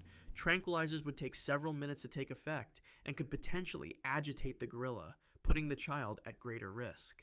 At 3:52 p.m., the Dangerous Animal Response Team made the decision to use lethal force. A single shot from a rifle struck Harambee in the head. The bullet caused instantaneous brain death, and the 400-pound animal collapsed immediately. The child was retrieved seconds later, having suffered only minor injuries despite being handled by an animal capable of tearing limbs apart with minimal effort. Alexei Melnikov incident. On April 23, 2025, Mariupol Zoo was operating under new management in the occupied eastern region. A 41-year-old zookeeper was beginning his morning duties at the big cat enclosures. He had worked with large felines for over 15 years at various facilities. The zoo housed a rare white Bengal tigress named Lucy, approximately 7 years old and weighing 380 pounds. White tigers possess the same predatory instincts as their orange counterparts, with jaws capable of exerting 1,000 pounds of pressure per square inch. The enclosure was designed with the main habitat area connected to a separate holding pen via a hydraulic door system. Standard protocol required keepers to confirm the location of the tiger before entering any part of the enclosure. He appeared to check the electronic display panel, which should have indicated the tigress's location. Later investigation revealed a sensor malfunction showed Lucy was secured in the holding area when she was actually inside a wooden sleeping den in the feet of the enclosure with the tiger. Lucy's first bite targeted his head for 40 seconds, but could not safely enter. Oof. From the security monitors, they observed the keeper was still moving slightly as the tigress maintained her grip. By the time the emergency response team arrived with tranquilizer guns 4 minutes later, the movements had stopped. The bite force had crushed his skull, causing immediate brain hemorrhage and death. If you want to see more videos like this, click the Jesus fucking Christ.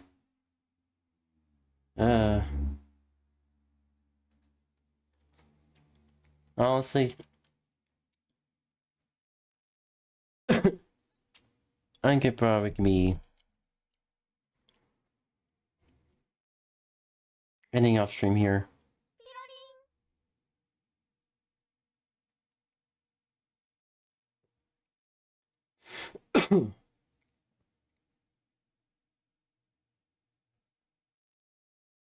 Alright, chat.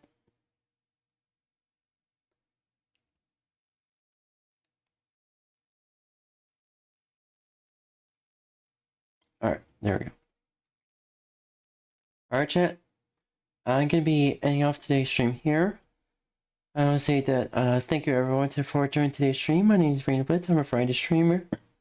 I stream lots of video games chat suggests me, as well as I draw art.